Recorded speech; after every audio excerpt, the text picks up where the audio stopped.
Friends, ഈ എപ്പിസോഡിൽ ഒരു പുതിയ വിഷയമാണ് നമ്മൾ ചർച്ചയ്ക്കെടുക്കാൻ പോണത്. അങ്ങേറ്റം മതമൗലികവാദ റിഗ്രസീവ് സംഘടനയാണ് ഈ മുജാഹിദീൻ്റെ ജിന്നൂരി ഗ്രൂപ്പായിട്ടുള്ള ഈ വിസ്ഡം ഗ്ലോബൽ ഗ്രൂപ്പ്. അപ്പോൾ അതിൻ്റെ ഒരു പ്രഷർ കൂടിയ ഒരു അംഗമാണ് ഈ അബ്ദുള്ള ബാസി എന്ന് പറയുന്നത്. പുള്ളിയുടെ പല പ്രസംഗങ്ങളും കേട്ട് കഴിഞ്ഞാൽ പ്രഷർ കൂടി ഇപ്പം ഞരമ്പ് പൊട്ടുമോ എന്ന് നമുക്ക് തന്നെ പേടി തോന്നുന്ന രീതിയിലാണ് പുള്ളിയുടെ അലർച്ചയൊക്കെ പല ഇതിൽ. അത് ഞാൻ ഈ വീഡിയോൻ്റെ അവസാനം ഞാൻ പുള്ളിയുടെ ഒരു അലർച്ച ഞാൻ കേൾപ്പിച്ചു തരാം. അപ്പം നമുക്ക് അതവിടെ നിൽക്കട്ടെ. നമുക്കിപ്പോൾ ഈ LGBT എന്ന കമ്മ്യൂണിറ്റിക്കെതിരെ ഒരു നിസ്സഹായ കമ്മ്യൂണിറ്റിയാണ് അവർക്കെതിരെ ഇവരിപ്പോൾ ഭയങ്കരമായിട്ട് ഗർജിച്ചുകൊണ്ട് കുരച്ചുകൊണ്ട് മുന്നോട്ട് വന്നിട്ടുണ്ട്. അപ്പം ഈ എപ്പിസോഡിൽ അത് ചർച്ചയ്ക്ക് എടുക്കാമെന്ന് വിചാരിച്ചു. അപ്പം ഈ ഒരു എപ്പിസോഡും 1-2 എപ്പിസോഡ് നമുക്ക് അതിനായിട്ട് നീക്കി വെക്കാമെന്ന് വിചാരിക്കുന്നുണ്ട്. എന്തൊരു വിഷയം ഉണ്ടെങ്കിലും ഇപ്പം ഈ ജിന്നൂരി ഗ്രൂപ്പാണ്. മുമ്പൊക്കെ ജമാഅത്തെ ഇസ്ലാമി എന്നൊക്കെ പറഞ്ഞു കേട്ടാണ് ആളുകൾ ഭയങ്കരമായിട്ട് പ്രശ്നങ്ങൾ ഇരുന്നതെങ്കിലും ഇന്നും ജമാഅത്തിനെ ഇങ്ങനെ പറയുന്നവരുണ്ട്. പക്ഷെ ഈ വിസ്ഡം ഗ്ലോബൽ അതിനെയൊക്കെ കവച്ചു വെച്ചുകൊണ്ടാണ് ഇന്ന് വളരെ റിഗ്രസീവായിട്ട് കേരള സമൂഹത്തിൽ ഇടപെട്ടുകൊണ്ടിരിക്കുന്നത്. നമ്മുടെ മുജാഹിദ് വാലിശ്ശേരിനെയൊക്കെ അറിയാം. അങ്ങേരൊക്കെ ഉൾപ്പെട്ട ഒരു ഗ്രൂപ്പാണ് ഈ വിസ്ഡം ഗ്ലോബൽ ഗ്രൂപ്പ് എന്ന് പറയുന്നത്. അപ്പോൾ അവരുടെ ഇടപെടലിന് ഇപ്പം ഞാൻ കൂടുതൽ വിശദീകരിക്കണമെന്നില്ല. ഏറെക്കുറെ ഇപ്പം മലയാളികൾക്ക് മനസ്സിലായിട്ടുണ്ട്. പ്രത്യേകിച്ചും ലിബറലായിട്ട് ചിന്തിക്കുന്നവർക്കൊക്കെ ഏത് രീതിയിലാണ് അവർ ഇടപെട്ടുകൊണ്ടിരിക്കണമെന്ന് നമുക്കറിയാം. ഇപ്പോൾ സൂംബ ഡാൻസ് വിഷയമായാലും ഇതിലൊക്കെ അവർ തന്നെയാണ് ഏറ്റവും പ്രശ്നങ്ങൾ ഉണ്ടായിക്കൊണ്ടിരിക്കുന്നത്. അപ്പോൾ ഈ LGBT പോണതിന് മുമ്പ് ഈ മൊറാലിറ്റി ആയിട്ട് ബന്ധപ്പെട്ട ഒരു ചെറിയൊരു വിഷയം നമുക്കൊന്ന് അഡ്രസ്സ് ചെയ്യേണ്ടതുണ്ട്. പ്ലേറ്റോൻ്റെ ഒരു പുസ്തകമുണ്ട്, യൂത്തിഫ്രോ എന്ന പേരിലൊരു പുസ്തകമുണ്ട്. യൂത്തിഫ്രോൻ്റെ സംവാദങ്ങൾ, ഡയലോഗ്സ്, ആ പുസ്തകമുണ്ട്. ആ പുസ്തകത്തിൽ ഈ സോക്രട്ടീസ് കഥാപാത്രമായിട്ട് വരുന്നുണ്ട്. യൂത്തിഫ്രോ എന്ന് പറയുന്ന ഒരു മതപുരോഹിതനും കഥാപാത്രമായിട്ട് വരുന്നുണ്ട്. ഇവർ തമ്മിലുള്ള ഒരു ഡയലോഗ് അവിടെ വരുന്നുണ്ട്, സംവാദം വരുന്നുണ്ട്. അപ്പോൾ ഇതിൽ ഈ യൂത്തിഫ്രോ എന്ന പുരോഹിതൻ പറയുന്നുണ്ട്, ധാർമ്മികമായത് ദൈവങ്ങൾ ഇഷ്ടപ്പെടുന്നതാണ്. Piety is what gods love. Socrates ഇതിനെ കൗണ്ടർ ചെയ്തുകൊണ്ട് ഒരു ഡിലമ അവതരിപ്പിക്കുന്നുണ്ട്. ഈ ഡിലമ എന്ന് പറഞ്ഞു കഴിഞ്ഞാൽ നമുക്ക് തിരഞ്ഞെടുക്കാൻ ബുദ്ധിമുട്ടുള്ള, അതായത് നമുക്ക് കൺഫ്യൂഷൻ ഉണ്ടാക്കുന്ന, ഏത് തിരഞ്ഞെടുക്കണം എന്ന് കൺഫ്യൂഷൻ ഉണ്ടാക്കുന്ന, തിരഞ്ഞെടുക്കാൻ ബുദ്ധിമുട്ടുള്ള 2 വിഷയങ്ങൾ നമ്മുടെ മുമ്പിൽ വരുന്നതാണ് ഡിലമ എന്ന് പറയുന്നത്. ഇത് തിരഞ്ഞെടുത്താലും പ്രശ്നം, അത് തിരഞ്ഞെടുത്താലും പ്രശ്നം എന്ന മട്ടിൽ നമ്മുടെ ജീവിതത്തിൽ പല കാര്യങ്ങളും അങ്ങനെ വരാറുണ്ട്. ഇതിനാണ് ഡിലമ എന്ന് പറയുന്നത്. അപ്പോൾ സോക്രട്ടീസ് ചോദിക്കുന്ന ചോദ്യം, മതപുരോഹിതനോട് ചോദിക്കുന്ന ഒരു ചോദ്യമാണ് ഈ ഡിലമ. ഇതാണ് യൂത്തിഫ്രോ ഡിലമ എന്ന പേരിൽ അറിയപ്പെടുന്നത്. സോക്രട്ടീസ് മുന്നോട്ട് വെക്കുന്ന ആ ഡിലമയ്ക്ക് 2 ഹോൺസ് ഉണ്ട്. അതിലെ ഫസ്റ്റ് ഹോൺ ഇങ്ങനെയാണ്: is something pious because gods love it. ഒരു കാര്യം ദൈവങ്ങൾ ഇഷ്ടപ്പെടുന്നത് കൊണ്ടാണോ ഒരു കാര്യം ധാർമ്മികമാകുന്നത്? ഇതാണ് സോക്രട്ടീസിന്റെ ഫസ്റ്റ് ഹോൺ. ഇനി സെക്കൻഡ് ഹോൺ എന്ന് പറഞ്ഞു കഴിഞ്ഞാൽ, or gods love it because it is pious. ദൈവങ്ങൾ നന്മയായതുകൊണ്ട് ദൈവങ്ങൾ അത് തിരഞ്ഞെടുക്കുന്നതാണ് എന്നതാണ്. അപ്പം ഇതിലേത് സ്വീകരിച്ചാലും ശരി, ഡിവൈൻ കമാൻഡ് തിയറിക്ക് സാരമായ മുറിവ് പറ്റും. കാരണം ഫസ്റ്റ് ഹോൺ സ്വീകരിച്ചു കഴിഞ്ഞാൽ ദൈവങ്ങളുടെ ഇച്ഛയുടെ അടിമയാണ് നന്മ എന്ന് വരും. അപ്പൊ ദൈവം എന്ത് പറഞ്ഞാലും അത് നന്മയാവും. ഉദാഹരണത്തിന്, ദൈവം കൊലപാതകം നന്മയാണെന്ന് പറഞ്ഞു കഴിഞ്ഞാൽ അത് നന്മയായിട്ട് മാറും. അങ്ങനെ ദൈവം തെറ്റായ കാര്യം എന്ത് പറഞ്ഞാലും നന്മയായിട്ട് മാറും. ഇപ്പോൾ ഇന്ത്യയിൽ പറഞ്ഞാൽ ദൈവം ജാതി വ്യവസ്ഥ നന്മയെന്ന് പറഞ്ഞു, അപ്പോൾ അത് നന്മയായിട്ട് മാറും. അതുപോലെ തന്നെ ഇസ്ലാമിലേക്കും നമുക്ക് പല ഉദാഹരണങ്ങളും വേണമെങ്കിൽ എടുത്ത് കാണിക്കാൻ പറ്റും. അപ്പം ഇതൊക്കെ നന്മയായിട്ട് മാറും. അപ്പം അങ്ങനെ വരുമ്പോൾ നന്മയ്ക്കൊരു ഇൻഡിപെൻഡൻറ്റ് സ്റ്റാൻഡേർഡ് ഇല്ലാണ്ട് വരും. അത് ദൈവങ്ങളുടെ ഇഷ്ടം മാത്രമാവും. അതിനനുസരിച്ച് മനുഷ്യൻ ചരിക്കേണ്ട ആവശ്യം വരികയും ചെയ്യും. അപ്പോൾ അവിടെ കൊലപാതകം നന്മയാണെന്ന് ദൈവം പറഞ്ഞാൽ അത് നന്മ തന്നെയാവും. കൊലപാതകം നന്മയാവും, പിന്നെ തിന്മയെന്ന് അവിടെ പറയാൻ പറ്റില്ല. ആ പ്രശ്നം ഇസ്ലാമിൽ ഒരുപാട് വിഷയത്തിൽ വരുന്നുണ്ട്. അതൊക്കെ പിന്നീട് നമുക്ക് പറയാം. ഇപ്പം നമുക്ക് മുന്നോട്ട് പോകാം ഈ രീതിയിൽ. അതേസമയം നന്മയായതുകൊണ്ട് ദൈവം അത് തിരഞ്ഞെടുക്കുന്നതാണെന്നുണ്ടെങ്കിൽ നന്മ ദൈവത്തിൽ നിന്ന് വേർപെട്ടതാണെന്ന് വരും.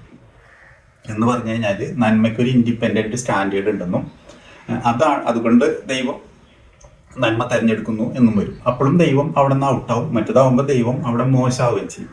അപ്പം ഇങ്ങനെ വരുമ്പോൾ ഡിവൈൻ കമാൻഡ് തിയറിക്ക് സാരമായ ഒരു പരിക്ക് അവിടെ പറ്റുന്നുണ്ട്. ഇതാണ് ഈ യൂത്തിഫ്രോ ഡിലമ എന്ന പേരിൽ അറിയപ്പെടുന്നത്. അപ്പോൾ ഇത് മനസ്സിൽ വെക്കണം നിങ്ങൾ. ഇത് മനസ്സിൽ വെച്ചിട്ട് വേണം നമുക്ക് മുന്നോട്ട് പോകാൻ. അപ്പോൾ അതവിടെ ഇരിക്കട്ടെ.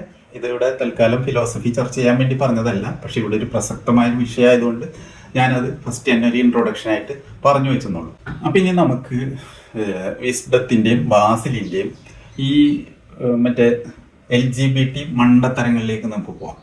അപ്പോൾ ആ മണ്ടത്തരത്തിൻ്റെ ഭാഗമായിട്ട് നമുക്ക് ബാസിലിൻ്റെ ഒരു വീഡിയോ ക്ലിപ്പ് ഒന്ന് പ്ലേ ചെയ്ത് കാണാം. അസ്സലാമു അലൈക്കും. പലരും ചോദിക്കുന്ന ഒരു ചോദ്യമാണ് ഈ LGBT ചികിത്സിച്ചു മാറ്റാൻ സാധ്യമാണോ എന്നുള്ളത്. അവർ ഉദ്ദേശിക്കുന്നത് ഹോമോസെക്ഷുവാലിറ്റിയും ട്രാൻസ്ജെൻഡർസും എല്ലാം ഏതെങ്കിലും രൂപത്തിൽ മാറ്റിയെടുക്കാൻ സാധിക്കുമോ എന്നുള്ളതാണ്. ഇവിടെ അടിസ്ഥാനപരമായി നമ്മൾ മനസ്സിലാക്കേണ്ടത് രണ്ട് അവകാശവാദങ്ങളുണ്ട്. ഒന്ന്, ഇത്തരം കാര്യങ്ങൾ ചികിത്സിച്ചു മാറ്റിയതായുള്ള അവകാശവാദമുണ്ട്, അങ്ങനെ മാറ്റാൻ പറ്റില്ല എന്നുള്ള അവകാശവാദമുണ്ട്. പക്ഷേ ഇവിടെ നടക്കേണ്ടത് നിഷ്പക്ഷമായ ശാസ്ത്രീയമായ പഠനങ്ങളാണ്. ഇത് സാധ്യമാണോ എന്നുള്ളത്. പക്ഷേ യാഥാർത്ഥ്യം എന്താണെന്ന് ചോദിച്ചാൽ LGBT ആക്ടിവിസം ഇത്തരം പഠനങ്ങളെ തടയുകയാണ് എന്നുള്ളത്. അവരുടെ അജണ്ടകൾക്കും അവരുടെ വാദങ്ങൾക്കും വിരുദ്ധമായ പഠനങ്ങളെ ഫണ്ടിങ് തടഞ്ഞുകൊണ്ടും രാഷ്ട്രീയ സ്വാധീനങ്ങൾ ഉപയോഗിച്ചുകൊണ്ടും തടയുകയാണ് LGBT ആക്ടിവിസം.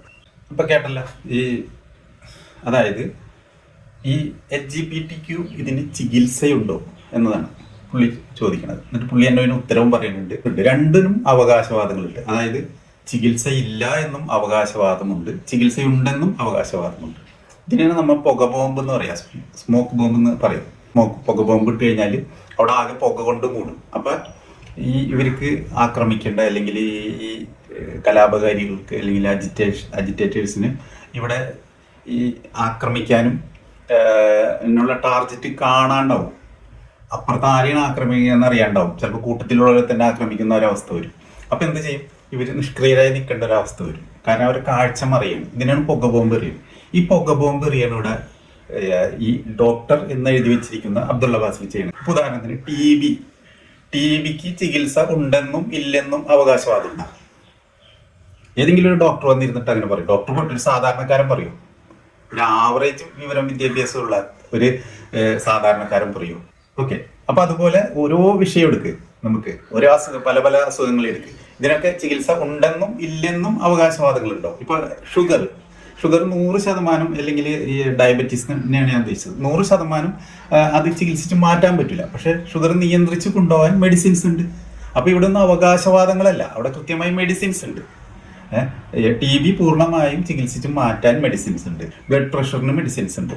അപ്പൊ ഇവിടെയൊന്നും അവകാശവാദങ്ങളല്ല, ഏതെങ്കിലും ആൾക്കാർ വന്നിങ്ങാണ്ട് നടത്ത അവകാശവാദങ്ങളല്ല, നമുക്ക് ഉറപ്പിച്ച് പറയാം.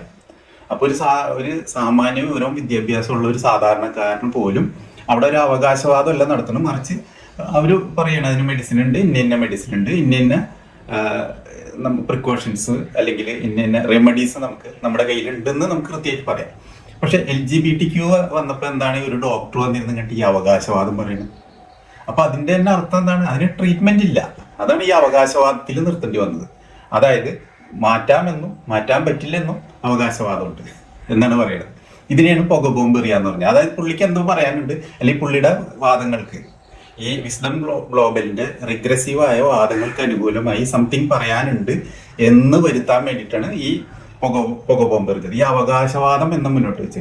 അപ്പൊ ആ അവകാശവാദം തെറ്റാണ്. അതായത് ചികിത്സിച്ച് മാറ്റാം എന്ന അവകാശവാദം തെറ്റാണ്. കാരണം സെക്ഷൽ ഓറിയന്റേഷൻ മാത്രമല്ല, പാരാഫിലിയാസ് ഒരുപാടുണ്ട്. പാരാഫിലിയാസ് എന്ന് പറഞ്ഞാൽ ഏതാണ്ട് 549ഓളം, നമ്മൾ വിക്കിപീഡിയയിൽ ലിസ്റ്റ് ഓഫ് പാരാഫിലിയാസ് എന്ന് എടുത്തു കഴിഞ്ഞാൽ 549ഓളം നമ്മുടെ ഒരു ഇന്ത്യൻ ഡോക്ടറായ അനിൽ അഗർവാൾ തന്നെ ലിസ്റ്റ് ചെയ്തതാണ് വിക്കിപീഡിയയിൽ കിടക്കുന്നത്. ഏതാണ്ട് 549ഓളം ലിസ്റ്റ് ചെയ്തത്. നിസ്സാരമെന്ന് നമുക്ക് തോന്നുന്നത് മുതൽ നമുക്ക് വളരെയധികം വിചിത്രമായതും നമ്മൾ ഞെട്ടുന്നതുമായിട്ടുള്ള അനേകം പാരാഫിലിയാസ് ഉണ്ട്. അതായത് പാരാഫിലിയാസ് എന്ന് പറഞ്ഞാൽ ഡിസോർഡേഴ്സ് ആണ്, സെക്ഷൽ ഡിസോർഡേഴ്സ് ആണ്. ഈ ലിസ്റ്റിൽ തന്നെയായിരുന്നു മുമ്പ് ഇന്ന് സെക്ഷൽ ഓറിയന്റേഷൻ എന്ന് വിളിക്കുന്ന കാര്യങ്ങളൊക്കെ ഇതേ ലിസ്റ്റിൽ തന്നെയായിരുന്നു ഉണ്ടായിരുന്നത്. ഇപ്പൊ LGBTQന്റെ അകത്ത് വരുന്ന സെക്ഷൽ ഓറിയന്റേഷൻസിനെ പിന്നെ അത് ഈ പാരാഫിലിയ ലിസ്റ്റിൽ നിന്ന് മാറ്റി നിർത്തുകയാണ് ചെയ്തത്. അപ്പോഴും ഇവിടെ പാരാഫിലിയ ഇവിടെ പുറത്ത് കിടക്കുന്നുണ്ട് സെക്ഷൽ ഡിസോർഡേഴ്സ് ആയിട്ട്. ഇതിന് ബഹുഭൂരിപക്ഷത്തിനും യാതൊരുവിധ ട്രീറ്റ്മെന്റും ഇല്ല.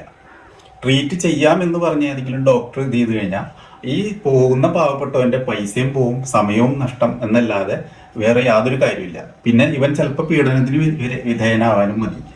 ചില ഡോക്ടേഴ്സ് മാനസികമായോ ശാരീരികമായോ പീഡിപ്പിച്ച് പ്രശ്നങ്ങൾ ഉണ്ടാവാനും മതി, അല്ലാതെ അതിന് ട്രീറ്റ്മെന്റ് ഇല്ല. അതുകൊണ്ട് തന്നെ ഒരു ഡോക്ടർമാരും സൈക്യാട്രിസ്റ്റുകളോ സൈക്കോളജിസ്റ്റുകളോ ഇത് മാറ്റാമെന്ന് പറഞ്ഞ് ഒരാൾ സാധാരണഗതിയിൽ എടുക്കൂല. സാമാന്യ മാനവിക ബോധമുള്ള ഒരു ഡോക്ടേഴ്സ് എടുക്കൂല. മറ്റു മാനസിക പ്രശ്നങ്ങൾ പരിഹരിക്കുന്നതോ അല്ലെ സെക്ഷൽ ഓറിയന്റേഷനോ പാരാഫിലിയാസോ ട്രീറ്റ് ചെയ്ത് മാറ്റാം എന്ന് പറഞ്ഞ് ആരും ഏറ്റെടുക്കുന്ന ഒരു കേസല്ല. അപ്പൊ അവിടേക്ക് ഇത് അറിഞ്ഞുകൊണ്ട് വന്നിരുന്നോണ പറയുകയാണ് ചെയ്യുന്നത്. ഇദ്ദേഹം എന്തോരം നുണ പറയുമെന്നുള്ളത് നമ്മൾ കഴിഞ്ഞ 2 എപ്പിസോഡുകളിലായിട്ട് പറഞ്ഞു കഴിഞ്ഞൊരു കാര്യമാണ്. ഈ അബ്ദുള്ള ബാസിലും മതത്തിന് വേണ്ടി ഏതറ്റം വരെ പോയി നുണ പറയുമെന്നുള്ളത് നമ്മൾ പറഞ്ഞു കഴിഞ്ഞൊരു കാര്യം, കണ്ടു കഴിഞ്ഞൊരു കാര്യമാണ്. ഉദാഹരണ സഹിതം ഞാനത് തെളിയിച്ചിട്ടുണ്ട്, അനിഷേധ്യമായ ഉദാഹരണങ്ങൾ സഹിതം. അത് തന്നെ ഇവിടെ ആവർത്തിക്കുകയാണ് ചെയ്തത്. ആ മാറ്റി നിർത്തിയതിന് കുറെ ന്യായീകരണങ്ങൾ ഇദ്ദേഹം പറയുന്നുണ്ട്. അത് പറയുന്നതായിട്ട് എനിക്ക് ഗൂഢാലോചന എന്താണോ, കോൺസ്പിരസി തിയറി. അപ്പൊ പുള്ളിയുടെ ആ സൗണ്ടും ഇതൊക്കെ അങ്ങോട്ട് മാറും, എന്നിട്ട് ഒരു പ്രത്യേക ശൈലിയിലേക്ക് കണ്ടു വരും. എനിക്ക് തോന്നുന്നു പുള്ളി അഭിനയത്തിന് പോയാൽ ചിലപ്പോൾ എന്തെങ്കിലും ഒരു സാധ്യത ഉണ്ടെന്ന് തോന്നുന്നു. ആ രീതിയിലാണ് പുള്ളിയുടെ സംസാരങ്ങളൊക്കെ. അതായത് ഇവരൊക്കെ എന്തോ ഗൂഢാലോചന നടത്തിയിട്ട് ഈ ഈ സെക്ഷൽ മൈനോറിറ്റീസ് ആയിട്ടുള്ള ആളുകൾ ഗൂഢാലോചന നടത്തിയിട്ട് ഒരു തരത്തിലുള്ള പഠനങ്ങൾ അവർ സമ്മതിക്കുന്നില്ല, ഒരു തരത്തിലുള്ള ഫണ്ടിങ്ങിനും അനുവദിക്കുന്നില്ല, അതുപോലെ തന്നെ ഇത് സംബന്ധിച്ച റിസർച്ചിന് അനുവദിക്കുന്നില്ല, റിസർച്ചേഴ്സിനെയൊക്കെ പീഡിപ്പിക്കുന്നു എന്നുള്ള മട്ടിലാണ് ഇദ്ദേഹം ഒരു പ്രത്യേക ശബ്ദമൊക്കെ എന്തോ രഹസ്യമോ എന്തോ ഒരു ഭയങ്കര രഹസ്യം പുള്ളി അന്വേഷിച്ച് കണ്ടെത്തിയ പോലെയാണ് അവതരിപ്പിക്കുന്നത്. എന്ത് വെട്ടിത്തോന്നറിയാം. കാരണം വെച്ച് കഴിഞ്ഞാൽ ഈ സെക്ഷൽ മൈനോറിറ്റീസ് എന്ന് പറഞ്ഞു കഴിഞ്ഞാൽ ഇത്തരം ആളുകൾ എന്ന് പറഞ്ഞാൽ ഒരു 5 to 8% നോർമലി മിക്ക രാഷ്ട്രങ്ങളിലും ഉള്ളത്. പിന്നെ ഇത് ഒരു പരിധി വിട്ട് ഇതിന് ഇവർക്ക് ഓപ്പറേഷൻ തീരെ ഇല്ലാത്ത ഓപ്പൺ സൊസൈറ്റികളുണ്ട്. അതിലൊന്ന് സംഗതി സാമ്പത്തികമായി പിന്നോക്കമാണെങ്കിൽ പോലും ഫിലിപ്പീൻസാണ്. ഫിലിപ്പീൻസിന് 2 പ്രത്യേകത ഉണ്ട്. ഒന്നും അതൊരു മതകീയ രാജ്യം കൂടിയാണ്. ക്രിസ്തു മതത്തിന് കൃത്യമായി വേരോട്ടമുള്ള അല്ലെങ്കിൽ അതിൽ ശക്തമായി വിശ്വസിക്കുന്ന ആളുകളുള്ള രാജ്യമാണ്. അതോടൊപ്പം സാമ്പത്തികമായി പിന്നോക്കമായ ഒരു രാജ്യം കൂടിയാണ്. എന്നിട്ടും അവിടുത്തെ ആളുകൾ ഇതിനോട് ഒരു ഫ്രണ്ട്ലി ആയിട്ടുള്ള സമീപനമാണ്. അപ്പൊ അത്തരം രാജ്യങ്ങളിൽ കുറച്ച് കൂടുതലായിട്ട് വിസിബിൾ ആയിട്ട് ഉണ്ട്. അപ്പൊ അത് തന്നെ 15% വരുന്ന കേസാണ്. അതല്ലാത്ത രാജ്യങ്ങളിലൊക്കെ 5 to 8% ഉണ്ട്. ഈ 5 to 8% ആയിട്ടുള്ള അല്ലെങ്കിൽ പൊതുസമൂഹത്തിൽ നിന്ന് വളരെ പരിഹാസവും പുച്ഛവും നേരിടുന്ന ആളുകൾ ഇത്രയും വലിയ റിസർച്ചിന്റെ ഫണ്ട് തടയുന്നു, അല്ലെങ്കിൽ അതിന്റെ റിസർച്ചുകൾ തടഞ്ഞു വെക്കുന്നു, അവരെ ഈ ലിസ്റ്റിൽ നിന്ന് ആ ലിസ്റ്റിലേക്ക് ഗവൺമെന്റുകളെ കൊണ്ട് മാറ്റിക്കുന്നു എന്നൊക്കെ എന്തോരം മണ്ടത്തരം വേണം, എത്രത്തോളം വിഡിത്തം ഉണ്ടെങ്കിലേ അത് പറയാൻ പറ്റുള്ളൂ. ആ മുജാഹിദുകാരൻ KNM-കാരൻ പറഞ്ഞാൽ എത്രത്തോളം വിവരക്കേട് വേണം എന്ന് പറഞ്ഞ കാര്യമാണ് പറയണമെങ്കിൽ. അതുപോലെയാണ് നമ്മുടെ ഈ ബാസിലിന്റെ കാര്യം. അപ്പൊ അത്രയും വിഡിത്തം വെച്ചിട്ടാണ് ഇത് തള്ളിവിടുന്നത് ഓരോന്ന്. അപ്പൊ ഇത് എന്തുകൊണ്ടാണെന്ന് വെച്ചാൽ ഇത് ആളുകൾ അല്ലെങ്കിൽ ശാസ്ത്ര സമൂഹം അല്ലെങ്കിൽ ശാസ്ത്രജ്ഞന്മാര്, ഡോക്ടേഴ്സ്, അതുപോലുള്ള ഉയർന്ന രീതിയിൽ ചിന്തിക്കുന്ന ആളുകൾ അവർ മനസ്സിലാക്കി കഴിഞ്ഞു ഇതിനൊരു ചികിത്സയില്ലാന്നും ഇതൊരു സാമൂഹ്യ യാഥാർത്ഥ്യമാണെന്നും ഇത്തരം ആളുകൾ പണ്ടും ഉണ്ടായി ഇന്നും ഉണ്ടായെന്നും ഇന്നും നിലനിൽക്കുന്നുവെന്നും അവർ തിരിച്ചറിഞ്ഞത് കൊണ്ട് ഇത്തരം ആളുകളോട് കൂടുതൽ മാനവികമായ ഒരു സമീപനം സ്വീകരിക്കുന്നതിന്റെ ഭാഗമായിട്ടാണ് ഇപ്പൊ അവർക്ക് ഇത്തരത്തിലുള്ള ഫ്രീഡം ഒക്കെ കൊടുക്കണം എന്ന് വാദിക്കുന്നതും അതിനുവേണ്ടിയുള്ള കാര്യങ്ങൾ ചെയ്യുന്നതും ഈ ലിസ്റ്റിൽ നിന്ന് ആ ലിസ്റ്റിലേക്ക് മാറ്റുന്നതും അങ്ങനെയുള്ള കുറെ കാര്യങ്ങൾ ചെയ്യുന്നത്. അല്ലാണ്ട് ഇവരുടെ ശക്തി കൊണ്ടൊന്നല്ല. ഇവരുടെ ശക്തി നോക്കിക്കഴിഞ്ഞാൽ ഇസ്ലാമിനുള്ളതിന്റെ 10-1 ശക്തി ഉണ്ട്, 10 പോട്ടെ 100-1 ശക്തി ഉണ്ട്, 1/100 ശക്തി ഉണ്ട് ഈ LGBTQ കമ്മ്യൂണിറ്റിക്ക്. വെറുതെ എന്തെങ്കിലും അവിടെ വിളിച്ചു പറയാണ്, സ്വന്തം വാദം സ്ഥാപിക്കാൻ വേണ്ടി ലോകത്തുള്ള സകല നുണയെ അങ്ങോട്ട് വിളിച്ചു പറയും. അപ്പൊ അതവിടെ നിൽക്കട്ടെ, നമുക്ക് ഇനി ഘട്ടം ഘട്ടമായിട്ട് ഓരോന്നിലേക്ക് പോകേണ്ടതുണ്ട്. ഈ ലെസ്ബിയൻ, ഗേ കമ്മ്യൂണിറ്റി അല്ലെങ്കിൽ LGBTQ കമ്മ്യൂണിറ്റിയിലുള്ള ആളുകൾ എൻ്റെ അറിവിലുള്ള കുറച്ച് പേരുണ്ട്. ഇവരൊക്കെ തങ്ങൾ അങ്ങനെ അല്ലായിരുന്നു എങ്കിൽ എന്ന് ചിന്തിക്കുന്നവരാണ്. അങ്ങനെ അവർ ചിന്തിക്കാൻ കാരണം അവർ സമൂഹത്തിൽ നിന്ന് നേരിടുന്ന പുച്ഛം, അപമാനം, പല കാര്യങ്ങളും. കാരണം അബ്ദുള്ള ബാസിലിനെ പോലുള്ള അല്പബുദ്ധികളാണുള്ള സമൂഹത്തിൽ കൂടുതൽ. ഇതുപോലുള്ള മതജീവികളും റിഗ്രസീവായിട്ട് ചിന്തിക്കുന്നവരാണ് സമൂഹത്തിൽ കൂടുതൽ. അവരുടെ അങ്ങനെ ഇല്ലാത്ത ആൾക്കാരിലും ഇവരുടെ ഈ വിഷപ്രചാരണം മൂലം ഒരു സ്വാധീനം എപ്പോഴും ഉണ്ടാവും. അപ്പൊ അങ്ങനെയുള്ളവർ കൂടുതലായതുകൊണ്ട് മിക്കവരും ഇപ്പൊ അതിൽ ചിലരൊക്കെ പബ്ലിക്കായിട്ട് പോസ്റ്റ് ഇട്ടത് ഞാൻ വായിച്ചിട്ടുണ്ട്. എൻ്റെ ഇത് ചികിത്സിച്ച് മാറ്റാൻ പറ്റുമെന്ന് ഉറപ്പ് തരികയാണെങ്കിൽ ഞാൻ അതിന് തയ്യാറാണ്. കാരണം അത്രയും ടെൻഷൻ ഞാൻ എൻ്റെ വീട്ടിൽ നിന്നായാലും നാട്ടിൽ നിന്നായാലും ഒക്കെ അനുഭവിക്കുന്നുണ്ടെന്ന് പറഞ്ഞിട്ട് പോസ്റ്റ് ഇട്ടത് പോലെ അടക്കം ഞാൻ വായിച്ചിട്ടുണ്ട്. അപ്പൊ ഇവരൊക്കെ അതിന് തയ്യാറാണ്. ഒരു ട്രാൻസ്ജെൻഡർ അവൻ്റെ ലൈംഗികാവയം, ഒരു പുരുഷനായിട്ടുള്ള ഒരു ട്രാൻസ്ജെൻഡർ അവൻ്റെ ലൈംഗികാവയം മുറിച്ച് കളയാണ്, ആ കട വെച്ച് മുറിച്ച് കളയാണ്. എത്രത്തോളം വേദന അവൻ അനുഭവിക്കേണ്ടത്. ഇപ്പൊ എൻ്റെ കയ്യിൽ രേവതിയുടെ ആത്മകഥയിരിപ്പുണ്ട്. അതിൽ അവരനുഭവിച്ച ആ വേദനകളും അവർ കടന്നുപോയ വഴിയുടെ ആ ദുർഘടതയൊക്കെ ഒന്ന് വായിക്കണം. അപ്പൊ ഇതൊക്കെ ആൾക്കാർ ചെയ്യണം എന്തുകൊണ്ടാണ്? അവർക്കിത് അനാവശ്യമായിട്ട് തോന്നുകയാണ്. ഈ സംഗതി അനാവശ്യമാണ്, ഞാൻ ജനിച്ചത് ഇങ്ങനെ തോന്നുന്നു. അവിടെ ഒരു ട്രീറ്റ്മെന്റ് വേറെ ഇല്ല. അങ്ങനെ അവര് അതിലേക്ക് എത്താൻ വേണ്ടിയിട്ട്, അതിലേക്ക് എത്തുമ്പോഴാണ് അവർക്കൊരു സ്വസ്ഥത വരുന്നത്. ഇത് അവർക്ക് വളരെയധികം ജീവിതത്തിൽ ഡിസ്ഫോറിയ ഉണ്ടാക്കുകയാണ്. അതായത് അവർക്ക് കൺഫ്യൂഷൻ ഉണ്ടാക്കുകയാണ്. അവർക്ക് മുന്നോട്ട് പോകാൻ പറ്റുന്നില്ല ഈ നിലയിൽ. അങ്ങനെയാണ് അവർ അതൊക്കെ ചെയ്യണത്. അല്ലാണ്ട് വെറുതെ ഒരാൾ ഒരു തമാശക്ക് കയറിയിട്ട് സ്വന്തം ഇതൊക്കെ മുറിച്ച് കളയും.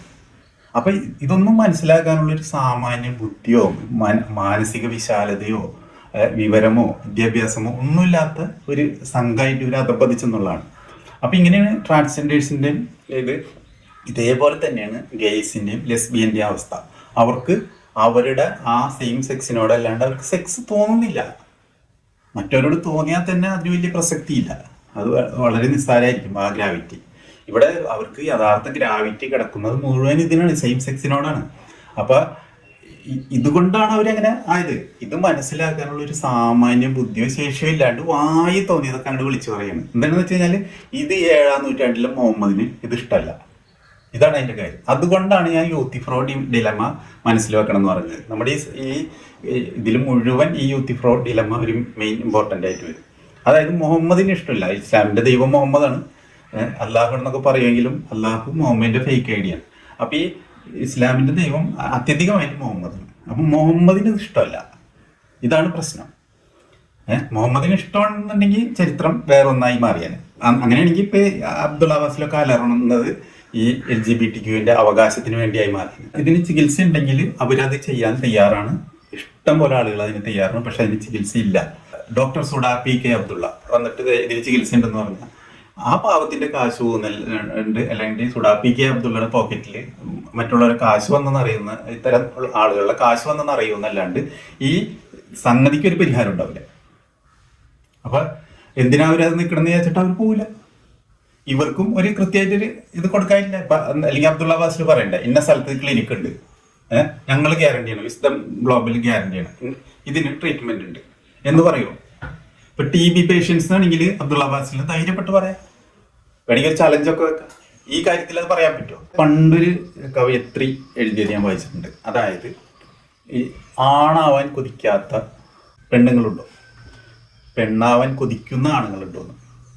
കാരണം ആ എഴുതിയതിന്റെ കാരണം എന്താണെന്ന് വെച്ച് കഴിഞ്ഞാൽ ഈ സ്ത്രീകൾ സമൂഹത്തിൽ, നമ്മുടെ സമൂഹത്തിൽ ഏറെക്കുറെ ഒപ്രസ്ഡാണ്. ഈ ക്വാറന്റൈൻ വന്നപ്പോൾ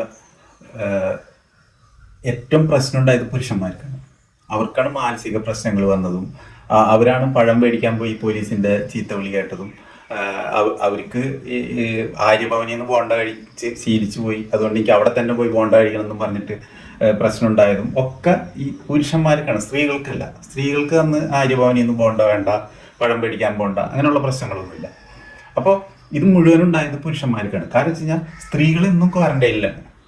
അവർക്ക് ഈ കോവിഡിന്റെ ക്വാറന്റൈനെ സംബന്ധിച്ചൊരു പ്രത്യേകത ഒന്നുമില്ല. അപ്പൊ ഈ കോവിഡിന്റെ ക്വാറന്റൈൻ അവരെ സംബന്ധിച്ച് ഒരു വലിയ മാറ്റമായിരുന്നില്ല.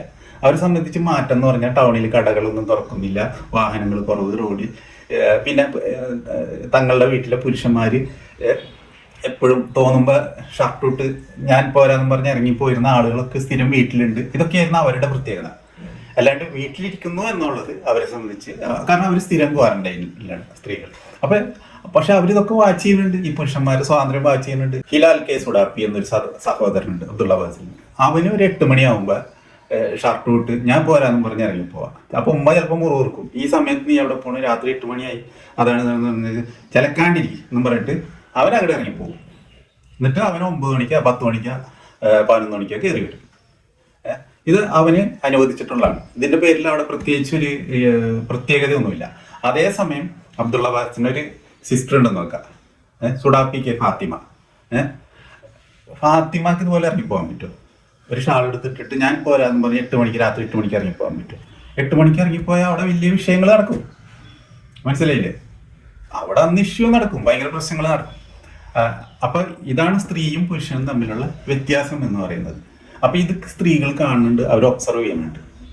അപ്പൊ അതുകൊണ്ടാണ്, അതിന്റെ ഫലമായിട്ടാണ് ഈ രീതിയിൽ ഒരു കവയത്രി അവരുടെ വായിക്കുന്നത് വരാൻ കാരണം. മിക്കവരും അത് ഈ ഫ്രീഡം എല്ലാവരും ഇഷ്ടപ്പെടുന്നുണ്ട്. ഇതുപോലെ നടക്കും. മനുഷ്യജീവിയെ തന്നെ എല്ലാവരും ഈ ദൈവം തങ്ങൾ ഇങ്ങനെയാണ് സൃഷ്ടിച്ചതെന്നൊക്കെ പറഞ്ഞു കഴിഞ്ഞിട്ട് കോമഡിയൊക്കെ പറഞ്ഞു കഴിഞ്ഞാൽ അതൊക്കെ അംഗീകരിക്കുന്നതിന് അവർക്കും അവരുടെ മനസ്സിൽ ലോജിക്കില്ലേ, പലതും ഇല്ലേ. അപ്പൊ അവരുടെ മനസ്സിൽ നീതിബോധങ്ങളില്ലേ.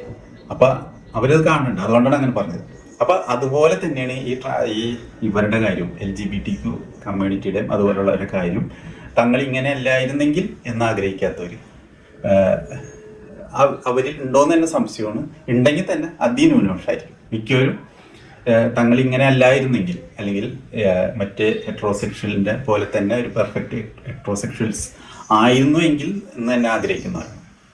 അപ്പൊ ഇതൊന്നും അബ്ദുള്ള ബാസിലിനോട് പറഞ്ഞിട്ട് കാര്യമില്ല. കാരണം വെച്ച് കഴിഞ്ഞാൽ ഈ മതഭ്രാന്ത് മൂലം, മുഹമ്മദിൻ മതഭ്രാന്ത് മൂലം തലമറിയിച്ചു പോയ കൂട്ടത്തിൽപ്പെട്ടതാണ്. അപ്പൊ ഇനി നമുക്ക് ഈ ബാസിലിന്റെ ഒരു രണ്ടാമത്തെ ക്ലിപ്പ് കേൾക്കാം. ഒരു പെൺകുട്ടിയുടെ ചോദ്യവും അതിന് ബാസിൽ കൊടുക്കുന്ന മറുപടിയും നമുക്കൊന്ന് കണ്ടിട്ട് വരാം. ഞാനൊരു പെണ്ണാണ്, എനിക്കിപ്പോൾ അട്രാക്ഷൻ ഒരു പെണ്ണുങ്ങളോടാണെങ്കിൽ നാളെ മുതൽ എനിക്ക് ആണുങ്ങളോട് അട്രാക്ഷൻ തോന്നണം. അതെങ്ങനെയാണ് പോസിബിൾ ആവുന്നത്? ഇപ്പം സാർ ഒരു ഹെട്രോസെക്ഷൽ ആണെങ്കിൽ സാറോട് പറയാണ് നാളെ മുതൽ നിങ്ങളൊരു ഹോമോസെക്ഷൽ ആവണം. ഇപ്പൊ നിങ്ങൾക്ക് പെണ്ണുങ്ങളോടാണ് അട്രാക്ഷൻ ഉണ്ടെങ്കിൽ നാളെ മുതൽ നിങ്ങൾക്ക് ആണുങ്ങളോട് അട്രാക്ഷൻ തോന്നാൻ പാടുള്ളൂ. How is that possible? അപ്പൊ ആ പെൺകുട്ടി ചോദിക്കണമെന്ന് വെച്ച് കഴിഞ്ഞാല്, ഞാനൊരു പെണ്ണാണ്, എനിക്കൊരു പെണ്ണിനോട് താല്പര്യമുള്ളൂ എങ്കിൽ ഞാനൊരു ഹെട്രോസെക്ഷൽ വിവാഹം നടത്തണം എന്ന്, അല്ലെങ്കിൽ അങ്ങനെ താല്പര്യം തോന്നണം എന്ന് ഒക്കെ ചിന്തിക്കുന്നത്, അതെങ്ങനെ പോസിബിൾ ആവും? ഹൗ ഈസ് ദാറ്റ് പോസിബിൾ എന്നാണ് ആ പെൺകുട്ടി ചോദിക്കുന്നത്. ഹോമോസെക്ഷൽ അട്രാക്ഷൻ തോന്നുന്ന ആളോട് നാളെ മുതൽ നിനക്ക് ഹെട്രോസെക്ഷൽ അട്രാക്ഷൻ തോന്നിയിരിക്കണം എന്നല്ല പറഞ്ഞത്. സ്വവർഗരതി തെറ്റാകുന്നു, സ്വവർഗരതി തെറ്റാകുന്നു, സ്വവർഗരതി തെറ്റാകുന്നു എന്ന് വെച്ചാൽ അട്രാക്ഷനുമായി ബന്ധപ്പെട്ടുകൊണ്ടുള്ള പ്രവർത്തനത്തെയാണ് നമ്മൾ തെറ്റാണെന്ന് പറഞ്ഞത്. ഒരാൾക്ക് കുട്ടികളോട് അട്രാക്ഷൻ തോന്നുന്നുണ്ടെങ്കിൽ ആ തോന്നൽ അയാൾക്ക് ഉണ്ടായിക്കോട്ടെ, പക്ഷെ ആ തോന്നൽ അയാൾ കൺട്രോൾ ചെയ്യണം. ആക്ഷനിലേക്ക് കടക്കാൻ പാടില്ല. ഒരു ശിശു രതി അയാൾ ചെയ്യാൻ പാടില്ല. ഒരു കുട്ടി ഇഷ്ടപ്പെട്ടു വന്നാൽ പോലും അയാൾക്ക് എന്ത് ചെയ്യാൻ പാടില്ല. നിയമപരമായും ധാർമ്മികമായും അത് തെറ്റാണ്. അപ്പൊ പതിവ് പോലെ പുള്ളിക്ക് ഫാലസിയാണ് ഈ ഇദ്ദേഹത്തിന്റെ മറുപടികളിലെ ഒരു പ്രധാന ഭാഗം തന്നെ, ലോജിക്കൽ ഫാലസിയാണ് കേട്ടോ. അതിലേക്കൊക്കെ നമുക്ക് വരാം, പോട്ടെ, മുന്നോട്ട് പോട്ടെ. അപ്പൊ ഇതിന് മറുപടിയായിട്ട് മൂപ്പര് എണീക്കിട്ട് പിന്നെ ഒരു തകർപ്പാണ്. ആ തകർപ്പിലും ഇതിന് കൃത്യമായ ഒരു മറുപടിയില്ല. മറുപടി ഉണ്ടെന്ന് പറഞ്ഞിട്ട് പുള്ളി തുരുതുരേ കാട്ടിലേക്ക് വെടിവെക്കുകയാണ് ചെയ്യുന്നത്. ആ പെൺകുട്ടിയുടെ ചോദ്യത്തിനുള്ള മറുപടി ആണ് അവിടെ കിട്ടേണ്ടത്. ആ മറുപടി ഇല്ല. സ്വർഗലൈംഗികത തെറ്റാണ്, സ്വർഗരതി തെറ്റാണ്, സ്വർഗരതി തെറ്റാണ്, സ്വർഗരതി തെറ്റാണ്. ഇതാണ് ഇതിന്റെ മറുപടി. പിന്നെ വേറൊരു ഫലേഷ്യസ് ആയിട്ടുള്ള ഇതെന്താ വെച്ച് കഴിഞ്ഞാൽ, ഇത് മാത്രം ഈ സ്വർഗത്തോട് മാത്രം പ്രണയം തോന്നുന്ന ആളുകൾ അങ്ങനെ ചിന്തിച്ചതിന്റെ പേരിൽ ഒരു കുറ്റവും ഇല്ല. പക്ഷെ അവർ ആ പ്രവൃത്തിയിലേക്ക് പോകാൻ പാടില്ല. അപ്പോഴാണ് അത് തെറ്റാവുന്നതെന്ന് പറയുന്നത്. അത് ചിന്തിച്ചതിന്റെ പേരിൽ തെറ്റാവുമോ ഇല്ലേ എന്നുള്ള ചോദ്യം ചോദിച്ചെങ്കിലല്ലേ ചിന്തിച്ചാൽ തെറ്റാവെന്ന് പറയുന്നുള്ളൂ. പ്രവൃത്തിയിലേക്ക് പോയാൽ എന്താണ് പ്രശ്നം? ഇതാണ് വിശദീകരിക്കേണ്ടത്. അത് വിശദീകരിക്കണില്ല. കാരണം അത് മുഹമ്മദിന് ഇഷ്ടമല്ല എന്നുള്ളതാണ് അതിന്റെ ഉത്തരം. യൂത്ത് ഫ്രോഡ് ഡിലമയിലെ മുഹമ്മദിന് ഇഷ്ടമല്ല, അത്രേ ഉള്ളൂ. നമ്മുടെ കഥാപുസ്തകത്തിൽ ഉള്ള മുഹമ്മദിന് ഇഷ്ടമല്ല എന്നുള്ള മാത്രമേ ഉള്ളൂ അതിന് മറുപടി ആയിട്ടുള്ളത്. വേറെ ഒന്നും പുള്ളിയുടെ കയ്യിൽ ഒരു മറുപടിയില്ല. ആദില നൂറ എന്ന് പറഞ്ഞിട്ട് ഒരു ലെസ്ബിയൻ കപ്പിൾസ് ഒരു ഇന്റർവ്യൂവിൽ ഇങ്ങനെ പറയുന്നതായിട്ട് ഞാൻ കേട്ടു. അവർക്ക് ഓപ്പോസിറ്റ് സെക്സിനോട് അട്രാക്ഷൻ തോന്നുന്നില്ല എന്നുള്ളത്. അത് അവരുടെ കുറ്റമാണോ? അതിന് ഈ ഹോമോസെക്ഷലുകളായിട്ടുള്ള ആളുകൾ പറയുന്നത്, അല്ലെങ്കിൽ അത് ശരിയാണ് എന്ന് വാദിക്കുന്ന ആളുകൾ പറയുന്നത്, ഈ ഹോമോസെക്ഷലുകളായ ആളുകളുടെ സെക്ഷൽ ഓറിയന്റേഷൻ അത് അവരുടെ ലിംഗത്തിലുള്ളവരോട് തന്നെയാണ്, അല്ലെങ്കിൽ പെണ്ണിനോടെ തോന്നുന്നുള്ളൂ. പ്രകൃതിപരമായി തന്നെ അങ്ങനെയല്ലേ, പിന്നെ എങ്ങനെയാണ് തെറ്റാണെന്ന് നമുക്ക് പറയാൻ സാധിക്കുക എന്നുള്ളതാണ്. ഇത് നമ്മൾ ഒന്നാമതായി മനസ്സിലാക്കേണ്ടത്. പ്രകൃതിപരമായി തന്നെ അങ്ങനെ എന്ന് പറയുന്നതിന്റെ അടിസ്ഥാനം എന്താണ്? ആ പെൺകുട്ടിയുടെ ചോദ്യം കേട്ടില്ലേ? കറക്റ്റ് ചോദ്യമാണ്. അതായത് ആദില നൂറ പറയുന്നത്, ഞങ്ങൾക്ക് പുരുഷന്മാരോട് യാതൊരു താല്പര്യം, ലൈംഗികമായ താല്പര്യം തോന്നുന്നില്ല. അപ്പൊ അതെങ്ങനെ അവരുടെ തെറ്റാവും എന്നാണ് ഈ പെൺകുട്ടി ചോദിക്കുന്നത്. അതിന് കൃത്യമായ മറുപടി പറയില്ല. അങ്ങനെ പറയുന്നത് പ്രകൃതിപരമായി അങ്ങനെയാണ്. എന്താണ് അതിന്റെ അടിസ്ഥാനം എന്നാണ് ചോദിക്കുന്നത്. എന്തൊരു ചോദ്യമാണ്! അതിന്റെ അടിസ്ഥാനം എന്താണ്? അങ്ങനെ ആളുകളുണ്ട് സമൂഹത്തിൽ, അത് തന്നെയാണ് അതിന്റെ അടിസ്ഥാനം. ഏതെങ്കിലും ഇവിടെ കേരളത്തിലെ മൂലയിൽ ആരെങ്കിലും പറഞ്ഞുണ്ടാക്കിയതല്ലല്ലോ, നാട്ടുപുറത്ത്. അപ്പൊ ഈ അടിസ്ഥാനം ചോദിക്കുന്നതിൽ എന്താ അർത്ഥമുണ്ട്? ബ്രൈറ്റ് കേരളൈറ്റ് എന്ന പേരിൽ ഒരു യൂട്യൂബർ ഉണ്ട്. അദ്ദേഹം ഒരു പ്രൊഫസറും കൂടിയാണ്, ചെറുപ്പക്കാരനാണ്. വിഷ്ണു വാസുദേവ് എന്നാണ് ശരിയായ പേര്. അപ്പൊ ഈ പുള്ളി ഇതിനെ സപ്പോർട്ട് ചെയ്തുകൊണ്ട് ഈ ഇവരുടെ LGBTQ കാര്യം സപ്പോർട്ട് ചെയ്തുകൊണ്ട് ഒരു വീഡിയോ ഇട്ടിരുന്നു. ഈ വീഡിയോ അപ്പോഴത്തേനും ഇവർ ചാടി വീണ് മറുപടി കൊടുത്ത്. കാരണം ഇവർക്ക് ഇതൊന്നും സഹിക്കൂല. ഈ വിസ്ഡം ഗ്ലോബലിന്റെ അൺമാസ്കിംഗ് അനോമലീസ് എന്ന് പറയുന്ന ആ ചാനലിൽ ഇതൊന്നും സഹിക്കൂല. അങ്ങനെ അബ്ദുള്ള ബാസിലും കൂട്ടി ഇവിടെ ചാടി വീണിട്ട് അങ്ങനെ ഗേ ജീൻ എന്ന് പറഞ്ഞിട്ട് ജീനില്ല, അതിന് ഇന്ന പഠനത്തിൽ കണ്ടെത്തിയിട്ടുണ്ട്, ആ പഠനത്തിൽ കണ്ടെത്തിയിട്ടുണ്ട്, ഈ പഠനത്തിൽ ഇങ്ങനെ പറയുന്നുണ്ട്, ഈ പഠനത്തിൽ അങ്ങനെ പറയുന്നുണ്ട് എന്നൊക്കെ പറഞ്ഞിട്ട് പിന്നെ 2-3 എപ്പിസോഡ് അതിന്റെ പിന്നാലെ ആയിരുന്നു. അപ്പോൾ അതിൽ വിഷ്ണു വാസുദേവ് അതിന് അതിൻ്റെതായ വിശദീകരണം കൊടുത്തിട്ടുണ്ട്. ഇവിടുത്തെ ഒരു പ്രശ്നം എന്താണെന്ന് വെച്ച് കഴിഞ്ഞാൽ ഈ വിഷ്ണു വാസുദേവിനെ പോലെ ഒരുപാട് പേർക്ക് പറ്റുന്ന ഒരു മിസ്റ്റേക്ക് എന്താണെന്ന് വെച്ച് കഴിഞ്ഞാൽ ഇതിന്റെ കാരണം അന്വേഷിച്ച് പോകും. ഇതാണ് പ്രശ്നം. ഈ കാരണം അന്വേഷിച്ച് പോയിട്ട് കാര്യമില്ല. കാരണം അന്വേഷിച്ച് പോകണ്ടെന്നല്ല ഞാൻ പറയുന്നത്. കാരണം അന്വേഷിച്ച് പോകേണ്ടത് സാധാരണക്കാരില്ല. അല്ലെങ്കിൽ വിഷ്ണു വാസുദേവും ഒരു പ്രൊഫസറൊക്കെയാണ്, റിസർച്ചറാണ്, പക്ഷെ ഈ ഫീൽഡല്ല, അദ്ദേഹം ഫിസിക്സ് ആണ്. അപ്പോൾ അങ്ങനെ ഒരാൾ ഇതിന്റെ കാരണം അന്വേഷിച്ച് പോകുന്നതിൽ അർത്ഥമില്ല. അപ്പൊ ഇതിന്റെ ബയോളജിസ്റ്റുകളോ അല്ലെങ്കിൽ ആ ഫീൽഡുമായിട്ട് ബന്ധപ്പെട്ട് അല്ലെങ്കിൽ ഡോക്ടേഴ്സ് ഒക്കെയാണ് ഇതിന്റെ കാരണം അന്വേഷിച്ചുകൊണ്ട് റിസർച്ചേഴ്സ്, ആ ഫീൽഡിലാണ് മെഡിക്കൽ റിസർച്ചേഴ്സ് ആണ് ഇതിന്റെ കാരണം അന്വേഷിച്ച് പോകേണ്ടത്. അപ്പൊ ആ കാരണം അന്വേഷിച്ച് പോയോടത്തോളം കൃത്യമായി ഒരു കാരണം ഡിഫൈൻ ചെയ്യാൻ പറ്റിയിട്ടില്ല, അല്ലെങ്കിൽ കൃത്യമായ ഒരു കാരണം തെളിവോടുകൂടി മുന്നോട്ട് വെക്കാൻ പറ്റിയിട്ടില്ല. ഉദാഹരണത്തിന് TBക്ക് ട്യൂബർകുലോസിസ് എന്ന രോഗത്തിന്റെ നമുക്കറിയാം, അതിന്റെ രോഗാണുവിന്റെ പേരും അതിന്റെ എല്ലാ ക്യാരക്ടറിസ്റ്റിക്സും ഒക്കെ നമുക്കറിയാം, മനുഷ്യനറിയാം, അതിന് എന്ത് മരുന്ന് കൊടുക്കണം എന്നും അറിയാം. ഇതൊക്കെ കണ്ടെത്തിയിട്ടുണ്ട്. ഒരു കാലത്ത് നിന്നും അറിഞ്ഞൂടായിരുന്നു, പിന്നീട് കണ്ടെത്തിയതാണ്. അതുപോലെ കൃത്യമായ ഒരു റീസൺ ഇവിടെ കണ്ടെത്തിയിട്ടില്ല. ആ ഗേജിൻ എന്നുള്ളത് തന്നെ അത് അവ്യക്തമാണ്. പല പ്രശ്നങ്ങളും അതിനെ ചുറ്റിപ്പറ്റിയുണ്ട്, പല വിവാദങ്ങളുമുണ്ട്. അപ്പൊ അതുപോലെ ഹോർമോണൽ ചേഞ്ച് ആണെന്നൊക്കെ പലരും പറയും, ഹോർമോണൽ വേരിയേഷൻ എന്ന് പറയും. പക്ഷെ ആക്ച്വലി ഹോർമോണൽ വേരിയേഷൻ അല്ല. അതും നമുക്ക് തീർത്ത് പറയാൻ പറ്റാത്തൊരു കാര്യമാണ്. അപ്പൊ അതായത് ഒന്നും പെർഫെക്റ്റ് ആയിട്ടുള്ളൊരു ഉത്തരം സത്യത്തിൽ ഇതിന്റെ റീസണെ സംബന്ധിച്ചില്ല. പക്ഷെ സംഗതി ഉണ്ടോ? ഉണ്ട്. നമ്മൾ അതെടുത്ത് വെച്ച് സംസാരിച്ചാൽ മതി. അല്ലാണ്ട് ഒരിക്കലും ഇതിന്റെ കൺക്ലൂഡ് ചെയ്യപ്പെട്ടാത്ത റീസൺ പറഞ്ഞ് കടിപിടി കൂടുമ്പോൾ ഇതുപോലുള്ള മതമൗലികവാദികൾക്ക് അവിടെ കിടന്ന് ഊഞ്ഞാലാടാനുള്ള അവസരം കൊടുക്കുകയാണ് ചെയ്യുന്നത്. അതാണ് നമ്മുടെ ബ്രൈറ്റ് കേരളത്തിന് സംഭവിച്ചത്. അപ്പൊ അതെൻ്റെ ഒരു നിരീക്ഷണമായിട്ട് ഞാൻ മുന്നോട്ട് വെച്ചതാണ്. അദ്ദേഹത്തോട് ഞാൻ വിയോജിച്ചുകൊണ്ടല്ല, പക്ഷെ എങ്കിലും എനിക്കിങ്ങനെ ഒരു വീക്ഷണം ഉണ്ടെന്നുള്ള കാര്യം മുന്നോട്ട് വെച്ചാണ്. അപ്പൊ ഇതിന് കൃത്യമായ ഒരു ഇത് പറയാത്തിടത്തോളം നമ്മൾ കാരണം ഇവിടെ പറഞ്ഞും കണ്ടിട്ട് അങ്ങനെ അതേ ഉണ്ട്. അപ്പൊ അതുകൊണ്ട് ഇത് അങ്ങനെ യാഥാർത്ഥ്യം നമുക്ക് തെളിയിക്കേണ്ട കാര്യമില്ല. ഇവിടെ യാഥാർത്ഥ്യം എന്താണെന്ന് വെച്ച് കഴിഞ്ഞാൽ ഇങ്ങനെയുള്ള ആളുകളുണ്ടെന്നുള്ളതാണ്. ഈ അസെക്ഷൽ ആയിട്ടുള്ള ആൾക്കാരുണ്ട്, അതായത് ലൈംഗികമായി ഒരു ചിന്തയില്ലാത്ത ആൾക്കാരുണ്ട്. അതായത് ഇതൊരു വലിയ സ്പെക്ട്രോണത്. അതുകൊണ്ടാണ് ഞാൻ തുടക്കത്തിൽ തന്നെ പറഞ്ഞത് ഏതാണ്ട് 549 പാരാഫിലിയാസ് ഉണ്ട്, ഡിസോർഡേഴ്സ് ഉണ്ട് ഈ ലൈംഗിക രംഗത്ത് തന്നെ.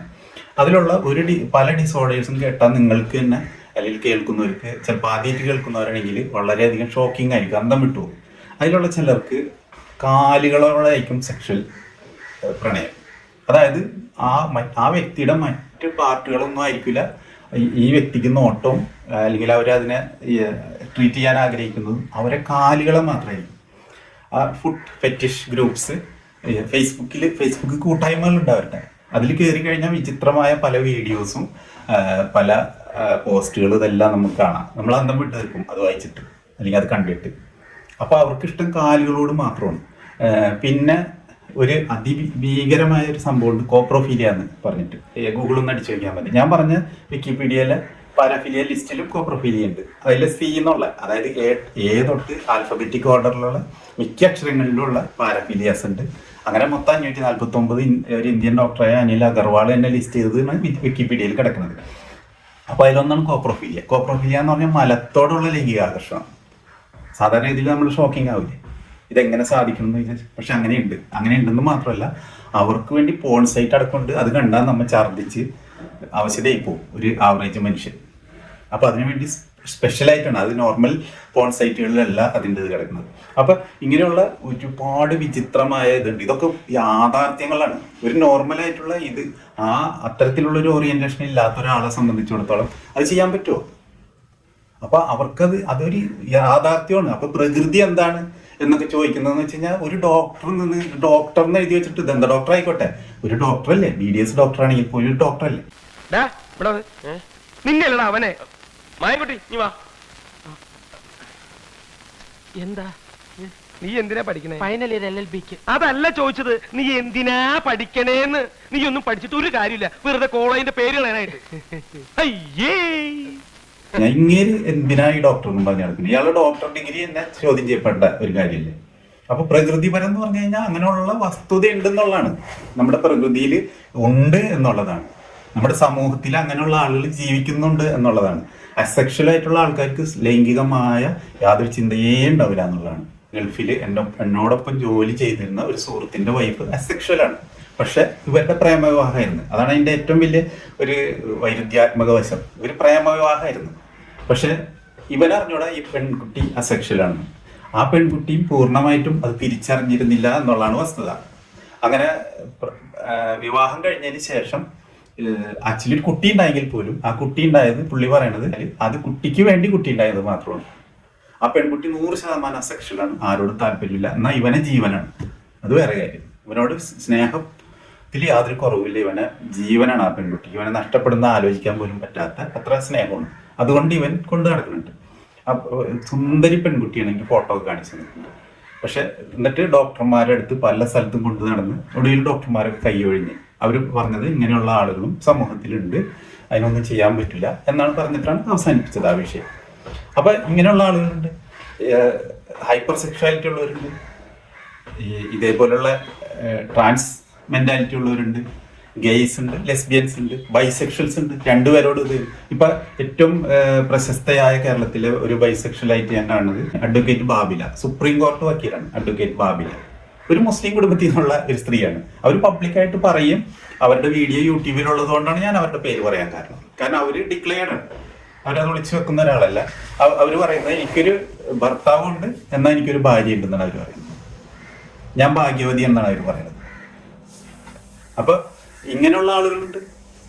അപ്പൊ ഇതൊരു യാഥാർത്ഥ്യമാണെന്നുണ്ടെങ്കിൽ പിന്നെ അത് എന്താ, പ്രകൃതിയുടെ അടിസ്ഥാനം എന്താണെന്ന് ചോദിക്കുന്നത് എവിടത്തെ ചോദ്യമാണ്. അതിന് സഭ്യമായൊരു മറുപടി പോലും പറയാൻ പറ്റാത്തൊരു ചോദ്യമല്ലേ അത്. ഈ പ്രകൃതിയുടെ അടിസ്ഥാനം എന്താണെന്ന് ചോദിക്കുന്നത് ഒന്ന് ആലോചിച്ച് നോക്കി. അദ്ദേഹത്തിന്റെ നിലവാരം ഒന്ന് നിങ്ങളൊന്ന് ആലോചിച്ചത് കേട്ടിരിക്കുന്നവർ. പെൺകുട്ടിയുടെ ചോദ്യം ഇതായിരുന്നു, ആദില നൂറക്ക് ഓപ്പോസിറ്റ് സെക്സിനോട് താല്പര്യമില്ല, അത് അപ്പൊ അവരുടെ തെറ്റെങ്ങനെയാകും എന്നാണ് ചോദ്യം. അതിന് ഇദ്ദേഹത്തിന് മറുപടി ഇല്ലാണ്ടാവുമ്പോ വേറെ എല്ലായിടത്തും കടന്നു പോകും. ഒരു സിനിമയിൽ ജഗതി ഓട്ടം ഓടുന്ന ഒരു ഫിലിമുണ്ട്, അതുപോലെയാണ് ബാസിലിന്റെ ഓട്ടം. അപ്പൊ ആദില നൂറുടെ തെറ്റാണോ അത്? ഇനിയിപ്പൊ ഇവരുടെ വിശ്വാസപ്രകാരം, എന്റെ വിശ്വാസപ്രകാരമല്ല അല്ലെങ്കിൽ യുക്തിവാദികളുടെ വിശ്വാസപ്രകാരമല്ല പറയുന്നത്, ഇവരുടെ വിശ്വാസപ്രകാരം ഇതിന് ഉത്തരവാദി ആരാ? ഇവരുടെ അള്ളാഹു അല്ലേ? മുഹമ്മദ് പറഞ്ഞ ആളല്ലേ, അല്ലെങ്കിൽ മുഹമ്മദ് അല്ലേ ഇതിന് ഉത്തരവാദി? ഇസ്ലാമിൽ അള്ളാഹു മുഹമ്മദ് അല്ല, അത് വേറെ വിഷയം. അല്ലാന്നൊക്കെ ഇവർ പറഞ്ഞാലും അത് തന്നെയാണ്. അള്ളാഹു മുഹമ്മദിന്റെ ഫേക്ക് ഐഡിയ. അപ്പോ ഇനി പോട്ടെ, അള്ളാഹു തന്നെ എടുക്കാം, മുഹമ്മദിനെ മാറ്റി വെക്കാം. അപ്പൊ അള്ളാഹു അല്ലേ ഉത്തരവാദി? ഇവരെങ്ങനെ സൃഷ്ടിച്ചത്? അല്ലാണ്ട് ഇവരെ മാതാപിതാക്കളെല്ലാം ഇവരെങ്ങനെ സൃഷ്ടിച്ചത്? ഇവര് സ്വയം അപ്ലിക്കേഷൻ കൊടുത്ത് അങ്ങനെ ഇതായതല്ല. അവർക്ക് ആരെങ്കിലും ട്രെയിനിങ് കൊടുത്ത് അങ്ങനെ ആക്കിയതല്ല. അവർ സ്വയം ഏതെങ്കിലും യൂണിവേഴ്സിറ്റിയിൽ പോയി ട്രെയിൻ ചെയ്ത് വന്നിട്ട് അങ്ങനെ ആയതല്ല. അവര് യാദൃച്ഛികമായിട്ട് ജന്മനാൽ അങ്ങനെ ആയതല്ലേ. അത് പിന്നീട് അവർ തിരിച്ചറിയല്ലേ ചെയ്തത്. അപ്പൊ ഉത്തരവാദി ആരാ ഇതിന്? ഇവരുടെ വിശ്വാസപ്രകാരം തന്നെ ഉത്തരവാദി ആരാ? എന്നിട്ട് അങ്ങേരെ കുറ്റം പറയില്ല, പകരം ഇവരെ ഇട്ടുകാണ്ട് ഇവരോട് മിണ്ടാതിരിക്കും, ഇവിടെ അനങ്ങാണ്ടിരിക്കും, നിങ്ങളൊന്നും ചെയ്യണ്ട, നിങ്ങൾക്ക് അപ്പോൾ അങ്ങനെയുള്ള ഓപ്പോസിറ്റ് സെക്ഷനോട് താല്പര്യമില്ലെങ്കിൽ നിങ്ങൾ വായം ഇതൊക്കെ പൂട്ടി വെച്ച് അല്ലെങ്കിൽ അടിയിലത്തെ ഇതിലൊക്കെ ചങ്ങലയിട്ട് കെട്ടി വെച്ചിട്ട് നിങ്ങൾ മിണ്ടാതിരിക്കുക. ഇതാണ് ഇയാളുടെ ഒരു സൊല്യൂഷൻ എന്ന് പറയുന്നത്. അതിന് ഉത്തരവില്ലാണ്ടാണ് ഈ മറ്റേ പ്രകൃതിപരം എന്ന് പറഞ്ഞാൽ എന്താണെന്നൊക്കെയുള്ള ലുട്ടാപ്പി ചോദ്യം ചോദിച്ചത്. ഒരർത്ഥമില്ലാത്ത മണ്ടൻ ലുട്ടാപ്പി ചോദ്യം ചോദിച്ചത് ഇതിന്റെ ഫലമായിട്ടാണ്. നമ്മുടെ ക്യാമ്പസുകളിൽ മെജോറിറ്റി ഓഫ് സ്റ്റുഡൻസും അക്സെപ്റ്റ് ചെയ്യുന്ന സപ്പോർട്ട് ചെയ്യുന്ന ഒരു കാര്യമാണ് ട്രാൻസ്ജെൻഡറിസം, ഹോമോസെക്ഷാലിറ്റിയും. നമ്മൾ ക്യാമ്പസുകളിലും അങ്ങനെ കുട്ടികളുണ്ട്. അവരോട് ഇസ്ലാം ഇതിനെ പൂർണ്ണമായിട്ട് എതിർക്കുന്നുണ്ട്. അവരോട് നമ്മൾ സംസാരിക്കുമ്പോൾ അവർ ചോദിക്കുന്നത്, അവരും നമ്മളെപ്പോലുള്ള മനുഷ്യരല്ലേ, അവരെയും ഈ ദൈവം തന്നെയല്ലേ സൃഷ്ടിച്ചത്? നമ്മുടെ ക്യാമ്പസുകളിൽ ഇത്തരം കാര്യങ്ങൾക്ക് സ്വീകാര്യത കൂടി വരികയാണ്. അതിലൊക്കെ അവൾ ഖിന്നയാണ്, വളരെയധികം ദുഃഖിതയാണ്. ആ ചോദ്യത്തിൽ നിന്ന് നമുക്ക് മനസ്സിലാക്കാം. അപ്പൊ ഈ പെൺകുട്ടി ചോദിക്കണം എന്താണെന്ന് വെച്ച് കഴിഞ്ഞാൽ, അവര് മനുഷ്യരല്ലേ എന്ന് തന്റെ സഹപാഠികൾ നമ്മളിതിനെ എതിർക്കുമ്പോൾ സഹപാഠികൾ തിരിച്ചു ചോദിക്കുന്നു, അവർ മനുഷ്യരല്ലേ? ലിബറൽസ് ആയിട്ടുള്ള കുട്ടികൾ അല്ലെങ്കിൽ മറ്റു മതങ്ങളിൽപ്പെട്ട പല കുട്ടികളൊക്കെ ആയിരിക്കും ചോദിക്കണത്. അപ്പോൾ എന്ത് പറയുമെന്ന് ഈ കുട്ടിക്ക് ഒരു രൂപമില്ല. അപ്പൊ ഇത് ചോദിച്ചപ്പോ ബാസിലിന്റെ മറുപടി പോണതിന് മുമ്പ് നമുക്കൊരു സിനിമയിലെ കുറച്ച് രംഗം കാണാം. ഇതേതായി കണ്ണട ഇവിടെ കടന്ന് കിട്ടിയതാ, കളയടാതൊക്കെ ഇതൊക്കെ എന്തിനാ വെച്ചോണ്ട് കിടക്കുന്നത്? വിശന്നിട്ട് കണ്ണ് കാണാൻ വയ്യടാ. എവിടെ അതൊരു കണ്ണട ഇവിടെ കിടന്ന് കിട്ടിയത് ഞാൻ കണ്ണിൽ വെച്ചാണ്. അത് കളയട എന്ന് പറയുമ്പോ പറയണ വിശന്നിട്ട് കണ്ണ് കാണാൻ വയ്യ, അതുകൊണ്ട് എടുത്തു വെച്ചാണെന്ന് എന്ന് പറയുന്ന പോലെയാണ് ബാസിലിന്റെ മറുപടി. ഇസ്ലാം മദ്യപാനം ഹറാമാണെന്ന് പറയുന്നുണ്ട്. മദ്യപാനികളും മനുഷ്യരല്ലേ? ഇസ്ലാം വ്യഭിചാരം ഹറാമാണെന്ന് പറയുന്നുണ്ട്. വ്യഭിചാരികളും മനുഷ്യരല്ലേ? നീ മനുഷ്യനല്ല, ഈ മൃഗാണ് നമ്മളോട് പറഞ്ഞുണ്ടോ? അതായത് അവരും മനുഷ്യരല്ലേ എന്ന ചോദ്യം എന്ന് പറഞ്ഞു കഴിഞ്ഞാല് അവര് മൃഗമല്ലല്ലോ എന്നല്ല ചോദിക്കുന്നത്. മനസ്സിലായില്ലേ? അവർ പശുവല്ലല്ലോ, അവർ കുതിരയല്ലല്ലോ എന്നുള്ള ചോദ്യം. മനുഷ്യരല്ലേ എന്ന് ചോദിക്കുന്നത് അതൊരു ശൈലിയാണ്, നമ്മളുടെ ചോദ്യത്തിന്റെ ഒരു ശൈലിയാണ്. അതൊരു മനുഷ്യക്കുട്ടിയാണ്. അതിനോട് ഇത്തിരി കൂടെ നന്നായി പെരുമാറും. അതൊരു മനുഷ്യക്കുട്ടിയാണെന്ന് പറയുന്നത് അതൊരു മൃഗക്കുട്ടിയാണെന്ന് മറ്റവർ കരുതുന്നു എന്നുള്ള അർത്ഥത്തിലല്ല, മറിച്ച് അതിനോട് കുറച്ചും കൂടെ കരുണ കാണിച്ചുകൂടെ, ഇത്തിരി കൂടെ അതിന്റെ കാര്യങ്ങൾ കൺസിഡർ ചെയ്തുകൂടെ, നമ്മളെ പോലെ തന്നെയുള്ള ഒരു മനുഷ്യക്കുട്ടിയല്ലേ എന്നുള്ള അർത്ഥത്തിലാണ്. അല്ലാതെ അത് മൃഗക്കുട്ടിയാണെന്ന് മറ്റേ ആൾ സംശയിക്കുന്നു എന്ന് വിചാരിച്ച് അയാളുടെ തെറ്റിദ്ധാരണ തീർക്കാനല്ലാതെ അതും ഒരു മനുഷ്യക്കുട്ടിയാണെന്ന് പറയുന്നത്. അപ്പൊ ഈ ഒരു ശൈലിയാണ് പറയുന്നത്. പക്ഷെ ഈ നേരത്തെ കണ്ണട വിശന്നിട്ട് കണ്ണ് കാണാൻ വയ്യാത്ത കാരണം കണ്ണട വെച്ച പോലെയാണ്. വിശന്നിട്ട് കണ്ണ് കാണാൻ വയ്യ എന്ന് പറയുന്നത് നമ്മുടെ ഒരു ശൈലിയാണ്. അല്ലാതെ വിശന്നത് കൊണ്ട് നമുക്ക് അന്ധത വരില്ല, നമുക്ക് കാഴ്ചക്ക് ഒരു ബുദ്ധിമുട്ട് വരില്ല, ഒന്നും വരില്ല. വിശന്നു കഴിഞ്ഞാൽ ചിലപ്പോൾ ശരീരത്തിന് വിറയലും തളർച്ച, ക്ഷീണം ഇതുപോലുള്ള കാര്യങ്ങൾ വരും നല്ലത്. അപ്പൊ വിശന്നു കഴിഞ്ഞ് കഴിഞ്ഞാൽ കണ്ണാടി എടുത്ത് വെച്ച് കാഴ്ച കൂട്ടാനോ കുറയ്ക്കാനൊന്നും നമ്മൾ നിൽക്കാറില്ല. അപ്പൊ അതുപോലെ തന്നെയാണ് ഇവിടുത്തെ വിഷയം. അപ്പൊ ബാസിൽ മറുപടി പറയുന്നത് അവര് മനുഷ്യരല്ല എന്ന് നമ്മൾ പറഞ്ഞിട്ടുണ്ടോ? മദ്യപാനം ഹറാമാണെന്ന് ഇസ്ലാം പറഞ്ഞിട്ടുണ്ട്. മദ്യപാനികൾ മനുഷ്യരല്ല എന്ന് നമ്മൾ പറഞ്ഞിട്ടുണ്ടോ? എന്ന് തുടങ്ങിയിട്ട് ഒരു തകർപ്പാണ്. അപ്പൊ ഇതുപോലെ ഫാലസീസ് ആണ്. അപ്പൊ ഇവർ ചോദിക്കുന്ന ചോദ്യത്തിനല്ല ഉത്തരം. ചോദിക്കുന്ന ചോദ്യത്തിന് പുള്ളിയുടെ അതിൽ ഉത്തരവില്ലാണ്ടാണ് ഇതുപോലത്തെ ഫലേഷ്യസ് ആയിട്ടുള്ള ഉത്തരങ്ങൾ വരുന്നത്. ചോദിക്കുന്ന ചോദ്യം വേറെയാണ്. അതായത് അവര് അങ്ങനെ ആണ്, അവർക്ക് അങ്ങനെ അല്ലാതെ ആവാൻ പറ്റില്ല. അപ്പൊ അതിനാണ് ഉത്തരം വേണ്ടത്. അപ്പൊ അവരെ കൺസിഡർ ചെയ്യണ്ടേ, അവരോട് ദയോട് ഒരു പെരുമാറണ്ടേ, അവരുടെ അവകാശങ്ങളും കൂടെ പരിഗണിക്കണ്ടേ എന്ന ചോദ്യം വരുന്നിടത്ത് അതിന് മറുപടി ഇല്ലാണ്ടാവുമ്പോഴാണ് ഈ വക ഫലേഷ്യസ് ആയിട്ടുള്ള ഇത് വരുന്നത്. ഇത് സ്ഥിരം പുള്ളിയുടെ എല്ലാ ചർച്ചകളിലും അല്ലെങ്കിൽ എല്ലാ പ്രസംഗങ്ങളിലും ഇത്തരം ഫലേഷ്യസ് ആയിട്ടുള്ള വാദങ്ങളാണ് പുള്ളിയുടെ വായിന്ന് വരുള്ളൂ. ഇനി ആ ചോദ്യത്തിന്റെ മറുപടിയിൽ വേറൊരു തക്കിയ പുള്ളി ഇറക്കുന്നുണ്ട്. തക്കിയ എന്ന് പറഞ്ഞാൽ എന്താണെന്ന് എല്ലാവർക്കും അറിയാമെന്ന് വിചാരിക്കണം. അറിയാത്തവർക്ക് വേണ്ടി ഞാൻ ഒന്നും കൂടെ അത് ഇവിടെ പ്ലേ ചെയ്യണം. നമ്മുടെ പ്രേക്ഷകർക്ക് തന്നെ എത്ര ആളുകൾക്ക് തഖയ്യത്ത് എന്താണ് എന്നുള്ള അതിൻ്റെ ഒരു ഡെപ്ത് അറിയോ എന്നുള്ളത് സംശയമാണ്. അപ്പോൾ എന്താണ് ഈ തഖയ്യത്ത്? സത്യം മൂടി വെച്ച് അസത്യത്തെ പുറത്തേക്ക് കാണിക്കുക, ഹക്ക് മറച്ചു വെക്കുക, അതിലുള്ള വിശ്വാസം പൊളിപ്പിച്ചു വെക്കുക, എന്നിട്ട് എതിരാളികളുടെ വിശ്വാസം സ്വയം എടുത്ത് അണിയുക, പ്രകടിപ്പിക്കുക. ഇതാണ് തഖയ്യത്തിന് ഉദ്ദേശിക്കുന്നത്. അപ്പൊ തക്കി എന്താന്ന് മനസ്സിലായില്ലേ? നമുക്ക് ഭൂരിപക്ഷം ഇല്ലാത്ത ഒരു മതേതര പൊതുസമൂഹത്തില് പുറത്തു പറയാൻ ബുദ്ധിമുട്ടുള്ള കാര്യങ്ങൾ വളച്ചൊടിച്ച് മനോഹരമാക്കി സോഫിസ്റ്റിക്കേറ്റഡ് ആക്കി വേറെ രീതിയിൽ അവതരിപ്പിക്കുന്നതിന് തക്കിയ എന്ന് പറയുന്നത്. അപ്പൊ ആ കാര്യം വ്യക്തമായിട്ടുണ്ടെന്ന് വിചാരിക്കണം. അപ്പൊ പുള്ളി അതൊരു തക്കിയ ഇവിടെ എടുത്തിട്ടുണ്ട്. അതായത് ആ വോയിസും കൂടെ ഒന്ന് കേൾക്ക്. പ്രത്യേകം ഒന്ന് നോട്ട് ചെയ്യേണ്ട ഒരു വോയിസ് ആണ് അത്. ഓക്കെ, നീ മനുഷ്യനല്ല, ഈ മൃഗാണ് നമ്മൾ പറഞ്ഞുണ്ടോ? അല്ലെങ്കിൽ അവനെ തല്ലിക്കൊല്ലണം നമ്മൾ പറഞ്ഞോ? ഇല്ലല്ലോ. നമ്മൾ അവരെ കൊല്ലണമെന്ന് പറഞ്ഞോ എന്നാണ് ചോദ്യം. കൊല്ലണമെന്ന് പറഞ്ഞിട്ടുണ്ട്. നമ്മുടെ സ്വയം പ്രഖ്യാപിത പ്രവാചകൻ 7-ാം നൂറ്റാണ്ടിലെ നമ്മുടെ സ്വയം പ്രഖ്യാപിത പ്രവാചകനായ ഇസ്ലാമിന്റെ അള്ളാഹുവായ, അല്ലെങ്കിൽ ഫേക്ക് ഐഡി ഉണ്ടാക്കി അള്ളാഹുവിനെ സൃഷ്ടിച്ച മുഹമ്മദ് അവരെ കൊല്ലണം എന്നാണ് പറഞ്ഞേക്കുന്നത്. ഹോമോസെക്ഷൽസിനെ കൊല്ലണം എന്നാണ് പറഞ്ഞേക്കുന്നത്. ആ വീഡിയോ ഒന്ന് കാണാം. അത് വീഡിയോ ആയിട്ട് തന്നെ ഒന്ന് കണ്ടിട്ട് നമുക്ക് തിരിച്ചു വരാം. ഓക്കെ, കാണാം. പറയുകയാണ്, ആരെങ്കിലും സ്വർഗ്ഗരതി ചെയ്യുന്നവരെ കണ്ടാൽ ലൂത്ത് നബിയുടെ ജനത ചെയ്ത ആ വൃത്തികേട് ചെയ്യുന്നതായി അറിഞ്ഞാൽ അത് ചെയ്തവനെയും ചെയ്യാൻ കാരണക്കാരനായവനെയും കൊന്നു കളയണേ. ഇസ്ലാമിക വിധിയുള്ളിടത്ത് കൊല്ലണമെന്ന നിയമം നടപ്പിലാക്കാൻ മാത്രം ഗൗരവമുള്ള തിന്മയാണ് സ്വർഗ്ഗരതി എന്ന് ഇസ്ലാം നമുക്ക് പഠിപ്പിച്ചിരിക്കുകയാണ്. സ്വവർഗരതിക്കാരും അതിന് കൂട്ടുനിന്നവരെ പോലും കൊല്ലണം എന്നാണ് ഇസ്ലാമിക നിയമം. ഇദ്ദേഹത്തിന്റെ സ്വയം പ്രഖ്യാപിത പ്രവാചകൻ പറഞ്ഞു വെച്ചിരിക്കുന്നത് അത് തന്നെയാണ്. അത് ഇവിടെ പറയാത്തെന്താണ്? ഇത് ദാറുൽ കുഫറാണ്, ഇന്ത്യ ദാറുൽ കുഫറാണ്. അപ്പൊ ഇവിടെ അത് പറഞ്ഞു കഴിഞ്ഞാൽ തട്ട് കിട്ടും എന്ന് എന്നുള്ളതിന്റെ പേരിൽ തക്കി എടുത്തിട്ട് നമ്മൾ അവരെ കൊല്ലണം എന്ന് പറഞ്ഞു വന്നു. അപ്പൊ നമ്മളിൽ മുഹമ്മദ് വിടൂലേ? മുഹമ്മദ് കൊല്ലണം എന്ന് പറയുന്നത് ബാസിലിന് ബാധകമല്ലേ? പക്ഷെ ഇസ്ലാമിക ഭരണമുള്ളിടത്ത് ചെയ്യാൻ പാടുള്ളൂ. ഇസ്ലാമിക ഭരണമില്ലാണ്ട് ദാറുൽ കുഫറിൽ ചെയ്തു കഴിഞ്ഞാൽ തട്ട് കിട്ടുമല്ല.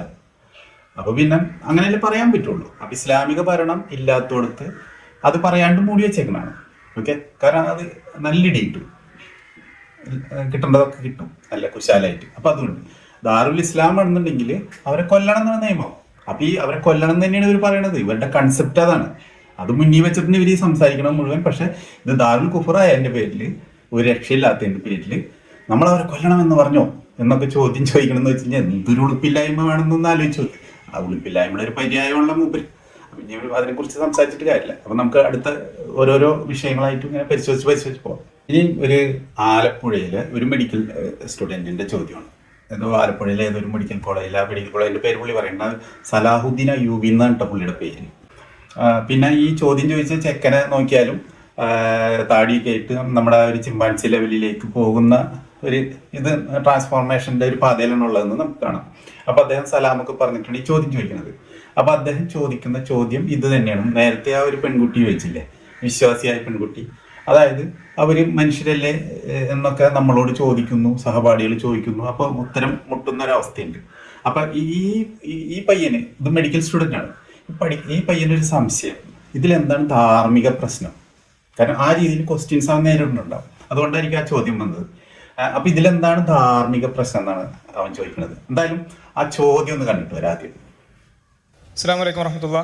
എൻ്റെ പേര് സലാഹുദ്ദീൻ അയ്യൂബി, പഠിക്കുന്നത് TDMC ആലപ്പുഴ മെഡിക്കൽ കോളേജിൽ. മുമ്പൊക്കെ ഈ ഇത്തരം ആശയങ്ങളെ മോശമായി കണ്ടിരുന്ന ആളുകൾ പോലും ക്യാമ്പസുകളിൽ അല്ലെങ്കിൽ പുറത്ത് ഇതൊക്കെ തുറന്ന് പറയാൻ, മോശമാണെന്ന് പറയാൻ മടി കാണിക്കുന്ന ഒരു അവസ്ഥയാണ്. അല്ലെങ്കിൽ ഇതൊക്കെ ഇത്തരം ആശയങ്ങൾ കൊണ്ട് നടക്കുന്നതുകൊണ്ട് എന്താണ് കുഴപ്പം, ഈ കൊണ്ട് നടക്കുന്ന ആളുകൾ അത് ചെയ്തോട്ടെ, അങ്ങനെയൊക്കെയുള്ള ഒരു ലിബറൽ ചിന്താഗതി പൊതുവെ ക്യാമ്പസുകളൊക്കെ കാണപ്പെടുന്നുണ്ട്. എന്തുകൊണ്ടാണ് ഇസ്ലാം ഇതിനെ തെറ്റായി കാണുന്നത്, അല്ലെങ്കിൽ എന്തുകൊണ്ടാണ് ഇതിനെ എതിർക്കുന്നത്? അപ്പം നമ്മുടെ സലാഹുദ്ദീൻ അയ്യൂബിയുടെ ചോദ്യം നമ്മൾ കേട്ട് ഇനി ഇതിന് ബാസിൽ കൊടുക്കുന്ന ഒരു മറുപടി ഉണ്ട്, അതൊന്ന് കേട്ടിട്ട് വരാം. അതിൻ്റെ ഒരു ഭാഗം ഉണ്ടോ നമ്മൾ പറയാം.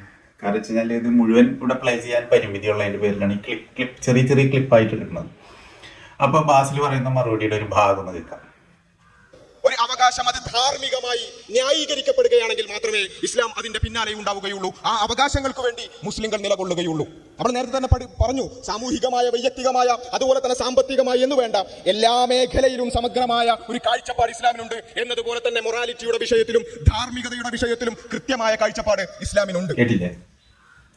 ഉത്തരം ഇതുപോലെ വർഗാധിപത്യവും കൊളോണിയലിസ്റ്റ് ചിന്താസരണികളും റാഡിക്കലായിട്ടുള്ള ഒരു മാറ്റമല്ല. ഇപ്പൊ മനസ്സിലായോ? എനിക്ക് തോന്നി അതായത് വർഗാധിപത്യവും കൊളോണിയലിസ്റ്റ് ചിന്താസരണികളും റാഡിക്കലായിട്ടുള്ള കാര്യങ്ങളല്ല ഈ പറയുന്നത്. ഈ രീതിയിലല്ലേ മറുപടി? കാരണം അതിന്റെ ധാർമ്മിക പ്രശ്നം എന്താണ്?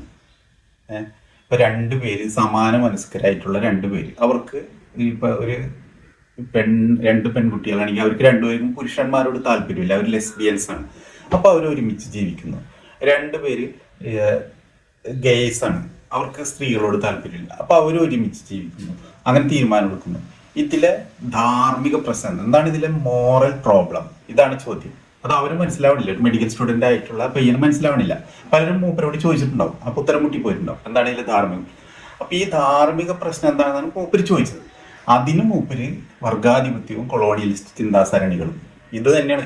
ഇത് ചോദിക്കുന്ന എല്ലാ രംഗത്തും ബാസില് ആകെ പറയാനിത് മാത്രമേ ഉള്ളൂ. ഈ വർഗാധിപത്യവും കൊളോണിയലിസ്റ്റ് ചിന്താസരണികളും മോഡലിൽ എന്തെങ്കിലുമൊക്കെ പറഞ്ഞ ആ വിഷയം തെറ്റിച്ച് അങ്ങോട്ടും ഇങ്ങോട്ടും ഒക്കെ ഓടി. ഞാൻ നേരത്തെ പറഞ്ഞ പോലെ ജഗതി ഒരു സിനിമയിൽ ഓട്ടം ഓടുന്ന ഒരു സിനിമയുണ്ട്.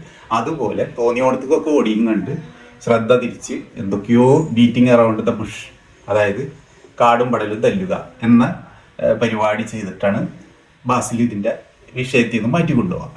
എന്തുകൊണ്ട് നമ്മൾ തോറ്റു എന്ന് പറയില്ല, എന്താണ് ഇതിലെ മോറൽ പ്രശ്നം എന്ന് പറയില്ല. മോറൽ പ്രശ്നം എന്താണ് നമുക്കറിയാം, മുഹമ്മദിന് ഇഷ്ടമല്ല എന്നുള്ളത് മാത്രമേ ഉള്ളൂ. ഇതാണ് യൂത്തിഫ്രോ ഡിലമ്മ എന്ന് പറയുന്നത്. അതായത് ഇസ്ലാമിക ദൈവമായ മുഹമ്മദിന് ഇഷ്ടമാണോ അല്ലേ എന്നുള്ളതാണ് ഒരു കാര്യം ഇസ്ലാമിൽ നന്മയും തിന്മയും ആകുന്നത്. അല്ലാണ്ട് ആ സാധനം നന്മയാവണമെന്നില്ല.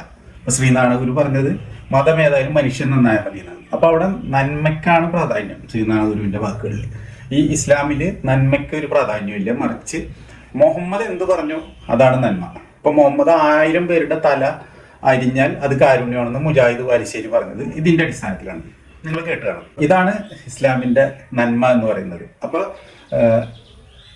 ഇസ്ലാമിക ദൈവം എന്ത് പറഞ്ഞു അതാണ് ഇസ്ലാമിന്റെ നന്മ. ഇസ്ലാമിക ദൈവം എന്ന് പറഞ്ഞാൽ മുഹമ്മദ് എന്ന് ഞാൻ പറഞ്ഞു കഴിഞ്ഞ് അത് ഞാൻ ഇടയ്ക്കിടയ്ക്ക് പറയും. കാരണം വെച്ച് കഴിഞ്ഞാൽ അള്ളാഹു എന്ന് പറയുമ്പോൾ മുഹമ്മദിന്റെ ഫേക്ക് ഐഡിയ ആണ്. അപ്പോൾ യഥാർത്ഥ ഇസ്ലാമിക ദൈവം ശരിക്കും മുഹമ്മദാണ്. മുസ്ലിങ്ങൾ എന്ത് വിശ്വസിക്കുന്നു ഇല്ല എന്നുള്ള എല്ലാം അവിടെ പ്രസക്തിയാണ്. റിയാലിറ്റിക്കാണ് അവിടെ പ്രാധാന്യമുള്ളൂ. അപ്പോൾ മുഹമ്മദിന്റെ ഇഷ്ടാനിഷ്ടങ്ങളാണ് ഇസ്ലാമിലെ നന്മ എന്ന് പറയുന്നത്, അല്ലാണ്ട് റിയൽ നന്മയല്ല അവിടെ നന്മ എന്ന് പറയുന്നത്. അപ്പം ഇത് നേരിട്ട് പറയാൻ പറ്റാത്തതുകൊണ്ട് മതത്തിൽ അങ്ങനെയാണ്, മതത്തിൽ ഇസ്ലാമിന് ചില മാനദണ്ഡങ്ങളുണ്ട്, അത് നിശ്ചയിച്ചിട്ടുണ്ട് ഇത് നിശ്ചയിച്ചിട്ടുണ്ടെന്ന് പറഞ്ഞിട്ട് ഒരു കൺഫ്യൂഷൻ ഉണ്ടാക്കുകയാണ് ബാസിൽ ചെയ്യാം. അപ്പം യഥാർത്ഥത്തിൽ ഇത് പക്ഷേ സലാഹുദ്ദീൻ അയ്യൂബിമാർക്ക് പോലും ഇത് മനസ്സിലാവണില്ല. അതുകൊണ്ടാണ് അവർ ഈ ചോദ്യം ചോദിക്കുന്നത്. ഇതിലെന്താണ് പ്രശ്നം എന്ന് അവരെ വായിന്ന് അറിയാണ്ട് വന്നു പോണത് അതുകൊണ്ടാണ്. അവർ വിശ്വാസികളാണ്, പക്ക വിശ്വാസികളാണ്, എന്നിട്ട് പോലും അവർക്ക് ഇങ്ങനെ ചോദിക്കേണ്ടി വരുന്നത് അതുകൊണ്ടാണ്. അപ്പൊ ഇതിൽ ഒരു തിന്മ അവർക്ക് കാണാൻ പറ്റുന്നില്ല. കാരണം അവർ നോക്കുമ്പോൾ എന്താണ്, ഇപ്പൊ ഉദാഹരണത്തിന് ഒരു സാങ്കല്പിക ഉദാഹരണം പറഞ്ഞാൽ, ഇപ്പൊ ആദിലെ നൂറേം ഈ സലാഹുദ്ദീൻ അയ്യൂബിയുടെ സഹപാഠികളായിട്ടുണ്ടെന്നിരിക്കട്ടെ. അപ്പോൾ ഇവര് നോക്കുമ്പോൾ, ഈ സലാഹുദ്ദീൻ അയ്യൂബി നോക്കുമ്പോൾ ഈ ആദിലെ നൂറേം ആർക്കും ഒരു ശല്യമില്ല, ഒരാൾക്കും ഒരു ബുദ്ധിമുട്ടുണ്ടാവുന്നില്ല. എന്തിനു പറയുന്നത്, യുക്തിവാദം പോലും അവർ പറയുന്നില്ല. കാരണം അവർ യുക്തിവാദികളല്ല. ഇപ്പൊ നമ്മൾ കണ്ട നല്ല ഒരു ശതമാനം മുസ്ലിം കുടുംബങ്ങളിൽ നിന്ന് ഇപ്പൊ ട്രാൻസ്ജെൻഡേഴ്സ് ആയിക്കോട്ടെ, ഇതുപോലുള്ള ഹോമോസെക്ഷൽസ് ആയിക്കോട്ടെ, ലെസ്ബിയൻസ് ആയിക്കോട്ടെ, നല്ലൊരു സംഭാവന മുസ്ലിം സമുദായത്തിൽ നിന്നാണെന്ന് നമുക്ക് കാണാം. ഇവരാരും യുക്തിവാദികളല്ല. പിന്നെ എന്തുകൊണ്ട് അവര് ഈ യുക്തിവാദി പക്ഷത്തേക്ക് ചാഞ്ഞു നിൽക്കുന്നു എന്ന് ചോദിച്ചു കഴിഞ്ഞാൽ, അവർക്കൊരു സപ്പോർട്ടോ അവർക്കൊരു തണലോ എന്തെങ്കിലും കിട്ടുന്നത് വാക്കുകൊണ്ടായാലും മറ്റെന്തെങ്കിലും വിധത്തിലായാലും കിട്ടുന്നത് യുക്തിവാദി അല്ലെങ്കിൽ ലിബറൽ പക്ഷത്തു നിന്നാണ്. അതുകൊണ്ടാണ് അവർ അങ്ങോട്ട് ചായുന്നത്. അല്ലാണ്ട് ഇവരാരും അടിസ്ഥാനപരമായിട്ട് യുക്തിവാദികളല്ല. ഇവരാരും തന്നെ മുസ്ലിം ട്രാൻസ്ജെൻഡേഴ്സ് ഉണ്ട്, മറ്റേ മുസ്ലിം ഹോമോസെക്ഷൽസും മുസ്ലിം ലെസ്ബിയൻസ് ഉണ്ട്. ഇപ്പൊ ഞാൻ മുമ്പ് പറഞ്ഞ അഡ്വക്കേറ്റ് ബാബില, അവർ മുസ്ലിം കുടുംബത്തിൽ നിന്ന് വന്നാണ്. അപ്പൊ ഇത് കനത്ത സംഭാവന ഈ രംഗത്ത് മുസ്ലിം സമുദായത്തിൽ നിന്നാണ്. ഇവരാരും യുക്തിവാദികളല്ല, ഇവരാരും പ്രഖ്യാപിത യുക്തിവാദികളല്ല. പക്ഷെ പിന്നീട് ഇവർക്ക് സപ്പോർട്ട് കിട്ടുന്നത് ഈ ഭാഗത്തു നിന്നായതുകൊണ്ട് മാത്രം ഇങ്ങോട്ട് ചാഞ്ഞു കിടന്നുള്ളൂ. അപ്പൊ ഇതെല്ലാവർക്കും അറിയാവുന്ന ഒരു കാര്യമാണ്. ഒരുപക്ഷെ ബാസിലിന് അറിഞ്ഞുള്ളെങ്കിലും നമുക്ക് എല്ലാവർക്കും അറിയാം. അതുപോലെ തന്നെ നമുക്കറിയാം, ഈ ജസ്റ്റ് ഗൂഗിൾ ചെയ്ത് കഴിഞ്ഞാൽ ഗേ ക്യാപിറ്റൽ ഓഫ് കേരള എന്ന് അടിച്ചു കഴിഞ്ഞാൽ, നമുക്ക് ഗൂഗിളിൽ അടിച്ചു കഴിഞ്ഞാൽ നമുക്ക് കിട്ടുന്നത് കോഴിക്കോട് നിന്നാണ്, കാലിക്കറ്റ് നിന്നാണ്. മുസ്ലിം കേന്ദ്രീകൃത, ഏറെക്കുറെ മുസ്ലിം കേന്ദ്രീകൃത പ്രദേശമായ കാലിക്കറ്റിനാണ് ആ പേരുള്ളത്. ഒരുപാട് ചീത്തപ്പേര് ആ വിഷയത്തിൽ ഉണ്ടാവാറുണ്ട്. ഓനൊരു ബിരിയാണിയും എനിക്കൊരു കട്ടൻ ചായയും എന്നൊക്കെ പറഞ്ഞിട്ട് നമ്മൾ ഡയലോഗ്സ് തന്നെയുണ്ട്. അപ്പൊ ഇത്തരത്തിലുള്ള ഒരുപാട് സംഭവങ്ങൾ ഉണ്ടാവുകയും ഒരുപാട് പേർക്ക് അത്തരത്തിലുള്ള ഉപദ്രവങ്ങളും ഡിസ്റ്റർബൻസും കാര്യങ്ങളൊക്കെ ഉണ്ടായതിന്റെ പേരിലാണ് അങ്ങനെ ഒരു ഇത് വന്നത്. എന്ന് മാത്രമല്ല, ഇപ്പൊ ഞാനിവിടെ ഇരിക്കുമ്പോൾ എനിക്ക് തന്നെ ഒരുപാട് അപ്രോച്ചുകൾ ഇത്തരത്തിലുണ്ടായിട്ടുണ്ട്. എൻ്റെ ഏജൊന്നും നിങ്ങൾ നോക്കണ്ട, അതിനെ മറികടന്നുകൊണ്ടുള്ള ഒരുപാട് അപ്രോച്ചസ് ഉണ്ടായിട്ടുണ്ട് പലരുടെ അടുത്തും. അത് നല്ലൊരു ശതമാനം, അതായത് നല്ലൊരു ശതമാനം എന്ന് പറഞ്ഞാൽ എനിക്ക് തോന്നുന്നു 100% മുസ്ലിം സമുദായത്തിലെ ആളുകൾ തന്നെയാണ്. അതിൽ നിസ്കാരത്തഴമ്പുള്ളൊരു വ്യക്തിനെ ഞാൻ അവോയ്ഡ് ചെയ്യാറുണ്ട്, അയാളെ ഫേസ് ചെയ്യാതിരിക്കാൻ ഞാൻ ശ്രമിക്കാറുണ്ട്. കാരണം വെച്ചാൽ പുള്ളിയുടെ വായിന്ന് വരുന്നത് മുഴുവൻ ഇത്തരത്തിലുള്ള ഡയലോഗാണ്. കാണുമ്പോൾ പുള്ളി പറയുന്നത് നമുക്ക് കെട്ടിപ്പിടിച്ച് കിടക്കണ്ടേ എന്നുള്ള മട്ടിലുള്ള ഡയലോഗാണ്. അപ്പം എനിക്ക് അദ്ദേഹത്തിനെ അപമാനിക്കാനോ ഇതിനൊന്നും താല്പര്യമില്ലാത്തതിൻ്റെ പേരിൽ ഞാൻ എന്തെങ്കിലും ഒരു മന്നിച്ചിരി ചിരിച്ച് എന്തെങ്കിലും പറഞ്ഞു ഒഴിഞ്ഞു മാറി പോകാറുണ്ട്. അപ്പോൾ സെയിം സെക്സ് ഇത് എനിക്ക് താല്പര്യമില്ലാത്തതിൻ്റെ പേരിൽ, എനിക്കത് തമാശയായിട്ടും പറയുമ്പോൾ പോലും ഒരു അറപ്പ് ഫീൽ ചെയ്യുന്നതിൻ്റെ പേരിൽ ഞാൻ പുള്ളിനെ ഫേസ് ചെയ്യാതിരിക്കും. പക്ഷെ പുള്ളി നിസ്കാര തഴമ്പൊക്കെയുള്ള 5 നേരം നിസ്കരിക്കുന്ന, ഞാൻ യുക്തിവാദിയായാൽ ഉള്ളിൽ ചെറുതായിട്ടായാലും ദേഷ്യമുള്ളൊരു വ്യക്തി അടക്കും. അപ്പോൾ ഇങ്ങനെയുള്ള ഒരുപാട് കേസുകൾ നമ്മുടെ മുമ്പിലുണ്ട്. അപ്പൊ അത് അവിടെ അങ്ങനെ നടക്കുമ്പോഴാണ് ഇവര് ഒരു സംഘം ഇങ്ങനെ ഇതിന്റെ മെക്കിട്ട് കയറാൻ നടക്കുന്നത്. അപ്പൊ സലാഹുദ്ദീൻ അയ്യൂബിയുടെ കാര്യമാണ് ഞാൻ പറഞ്ഞു വന്നത്. അപ്പൊ അവര് നോക്കുമ്പോ ഇവരെ കൊണ്ട് ആർക്കും ഒരു ശല്യമില്ല, ഇവരെല്ലാവരോടും നന്നായിട്ട് പെരുമാറുന്നു. മറ്റു മുസ്ലിം കുട്ടികളെക്കാൾ നന്നായിട്ട് ഇവര് ചിലപ്പോൾ പലപ്പോഴും മറ്റുള്ളവരോട് പെരുമാറുന്നു, നല്ല രീതിയിൽ ബിഹേവ് ചെയ്യുന്നുണ്ടാവും. ഇതാണ് ഇവർ കാണുന്നത് ഇത്തരം ആളുകളിലേത്. അപ്പൊ ഇവർക്ക് തോന്നുന്നത് ആർക്കും ഉപദ്രവമില്ലൊന്നുമില്ല. അപ്പൊ ആ കൺഫ്യൂഷൻ വെച്ചാണ് ചോദിക്കുന്നത് ഇതിലെന്താണ് ധാർമ്മിക പ്രശ്നം എന്ന്. അതിന് ബാസിലിന്റെ കയ്യിൽ ഉത്തരവില്ല. കാരണം മുഹമ്മദിന്റെ ഇഷ്ടാനിഷ്ടം മാത്രമേ ഉള്ളൂ ഇവിടെ ധാർമ്മിക പ്രശ്നം. മറ്റൊരു വിഷയം അവിടെ പറയാനില്ലാത്തതുകൊണ്ടാണ് ഇവിടെ അങ്ങനെ അവസാനിപ്പിക്കേണ്ടി വരുന്നത്. ഇനി ഈ വിഷയത്തിൽ യുക്തിവാദികൾക്ക് പറയാനുള്ളത്, യുക്തിവാദികളുടെ നിലപാട് എന്താണെന്നാണ് നമുക്ക് നോക്കാനുള്ളത്. അത് ഇതുവരെ നമ്മൾ സംസാരിച്ചില്ല. ഇത്രയും നേരം ബാസിലിന്റെ ഈ വർഗാധിപത്യവും കൊളോണിയലിസവും ഉരുളലും നുണയും തട്ടിപ്പുകളും ഒക്കെയാണ് നമ്മൾ നോക്കിക്കൊണ്ടിരിക്കുന്നത്. ഇനി നമുക്ക് ഇതിൽ യുക്തിവാദികൾക്ക് പറയാനുള്ളത് നോക്കണം. അതിനു മുമ്പ് നമുക്ക് ബാസിലിന്റെ ഒരു ക്ലിപ്പും കൂടെ കണ്ടിട്ട് വരാം. ഞാൻ പറയുന്നതിന്റെ ആശയം ജസ്റ്റ് ഒന്ന് മനസ്സിലാക്കണം. ഇത് ഹോമോസെക്ഷാലിറ്റിയിൽ ഒതുങ്ങൂല. ഇതാണ് ഇതിന്റെ പ്രശ്നം, അടിസ്ഥാന പ്രശ്നം ഇതാണ്. നമ്മൾ ഈ ഒരു ആർഗ്യുമെന്റ് വെച്ചാൽ ഓരോരുത്തർക്ക് തോന്നുന്നില്ലേ അവർക്ക് അവരുടേതനുസരിച്ച് ജീവിതം വേണ്ടെന്ന് ചോദിച്ചാൽ ഇത് ഹോമോസെക്ഷാലിറ്റിയിൽ ഒതുങ്ങൂല, സ്വർഗാനുരാഗത്തിൽ ഒതുങ്ങില്ല. അടുത്ത ആള് അതാ അവർക്ക് അനുവദിച്ചില്ലേ, ഞങ്ങൾക്കും അനുവദിക്കണം. ആര് വരും? പീഡോഫിലിക്കാർ വരും, നെക്രോഫിലിക്കാർ വരും, അതുപോലെ തന്നെ ബെസ്റ്റിയാലിറ്റിക്കാർ വരും. അപ്പൊ നമുക്ക് എങ്ങനെയാ ആദ്യം പറഞ്ഞ വാദം വെച്ചിട്ട് എങ്ങനെയാ നമുക്ക് പറ്റൂല എന്ന് പറയാൻ പറ്റും? ബാസിലിന്റെ ഭയം നമ്മൾ കണ്ടില്ലേ. അതായത് ഇത് അനുവദിച്ചു കൊടുത്തു കഴിഞ്ഞാൽ ഈ സ്വവർഗരീതി അല്ലെങ്കിൽ സെയിം സെക്സ് മാരേജ് അല്ലെങ്കിൽ സെയിം സെക്സ് കപ്പിളിന്റെ അവകാശം അനുവദിച്ചു കൊടുത്തു കഴിഞ്ഞാൽ ഇതിലൊതുങ്ങൂല. അതാണ് പുള്ളിക്ക് പേടി. പിന്നെ അത് കഴിഞ്ഞാൽ അതിന്റെ പിന്നാലെ പെഡോഫിയിലേക്കാർ വരും, അതായത് കുട്ടികൾ ഇഷ്ടമാണെന്ന് പറഞ്ഞു വരും. അത് കഴിഞ്ഞാൽ ബെസ്റ്റിയാലിറ്റിക്കാർ വരും, അതായത് മൃഗങ്ങളോട് മാത്രം താല്പര്യമുള്ളൂ എന്ന് പറഞ്ഞു വരും. പിന്നെ നെക്രോഫീലിയക്കാർ വരും, അതായത് ശവങ്ങളോടെ താല്പര്യമുള്ളൂ, ശവരതിക്കാർ. ഇങ്ങനെ ബാസിൽ പേടിച്ച് വിറക്കുകയാണ് സുഹൃത്തുക്കളെ. അദ്ദേഹം വിറകൊള്ളുകയാണ്, അദ്ദേഹം അടിമുടി വിറക്കുകയാണ്. അദ്ദേഹത്തിൻ്റെ സകലവിധ അംഗങ്ങളും, അടിയിലത്തെ മുകളിലത്തെ അംഗങ്ങളൊക്കെ കിടന്ന് വിറക്കുകയാണ് പേടിച്ചിട്ട്. കാരണം നമ്മൾ പറയാറില്ലേ, സാധാരണ രാഘവേട്ടൻ വന്നേക്കുണ്ട്, രാഘവേട്ടന് ഒരു 100 കൊടുത്തു കഴിഞ്ഞാൽ പിന്നെ ദിവാകരൻ വരും, ഇബ്രാഹിം കുട്ടി വരും, ഷുക്കൂർ വരും, ഷാനു വരും, അല്ലെങ്കിൽ ഷാഹുൽ ഹമീദ് വരും. അവർക്കൊക്കെ പിന്നെ പൈസ വിളമ്പാൻ നിൽക്കേണ്ടി വരും, അതിനുള്ള പൈസ എൻ്റെ കയ്യിലില്ല എന്ന് പറയും. അതുപോലെയാണ് പുള്ളിയുടെ പേടി. അതായത് ഇത് അനുവദിച്ചു കൊടുത്ത് പിന്നെ അവരൊക്കെ ന്യായം പറഞ്ഞു വരുമ്പോൾ നമ്മൾ എന്ത് ചെയ്യും? നമ്മളാകെ കുഴഞ്ഞു പോവില്ലേ? അതും നമുക്ക് അനുവദിക്കാൻ പറ്റുമോ? അത് ഇതിനേലും ഡേഞ്ചർ അല്ലേ എന്നൊക്കെയാണ് പുള്ളി പറഞ്ഞു വരുന്നത്. അപ്പോൾ പുള്ളിയുടെ പേടി നമുക്ക് മനസ്സിലാക്കാവുന്നുള്ളൂ. തീർച്ചയായിട്ടും അതൊരു വലിയ പേടിയാണ്. അപ്പം നമുക്ക് പോകാനുള്ളതെന്ന് വെച്ച് കഴിഞ്ഞാൽ അതിനെക്കുറിച്ചൊരു എക്സ്പ്ലനേഷൻ നമുക്ക് പോവാം. അപ്പോൾ അതിന് ഞാൻ മുമ്പ് പറഞ്ഞിരുന്നു, വിക്കിപീഡിയ നമ്മുടെ അടുത്ത് നോക്കി കഴിഞ്ഞ് കഴിഞ്ഞാൽ 549 ഡോക്ടർ അനിൽ അഗർവാൾ ക്ലാസിഫൈ ചെയ്തിരിക്കുന്ന 549ഓളം ഡിസോർഡേഴ്സ്, അതായത് പാരാഫിലിയ ഗണത്തിൽ പെട്ട കാര്യങ്ങളുണ്ട്. മുമ്പ് ഞാൻ പറഞ്ഞ പോലെ അതിനൊന്നും ചികിത്സയില്ല. വെറുതെ ചികിത്സ ഉണ്ടെന്നും പറഞ്ഞ് എന്തെങ്കിലുമൊക്കെ അഭ്യാസങ്ങൾ ചെയ്യാന്നല്ലാണ്ട് ഇതിനൊന്നും ചികിത്സയില്ല. ആ രീതിയിൽ മനുഷ്യൻ ഫോം ചെയ്യപ്പെട്ട് കഴിഞ്ഞാൽ അത് അങ്ങനെ തന്നെയാണ്.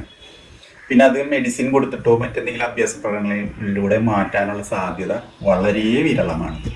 വല്ല അത്യപൂർവം വല്ലതുണ്ടെങ്കിൽ അത് നമ്മോട് കണക്കിലെടുക്കേണ്ട കാര്യമില്ല.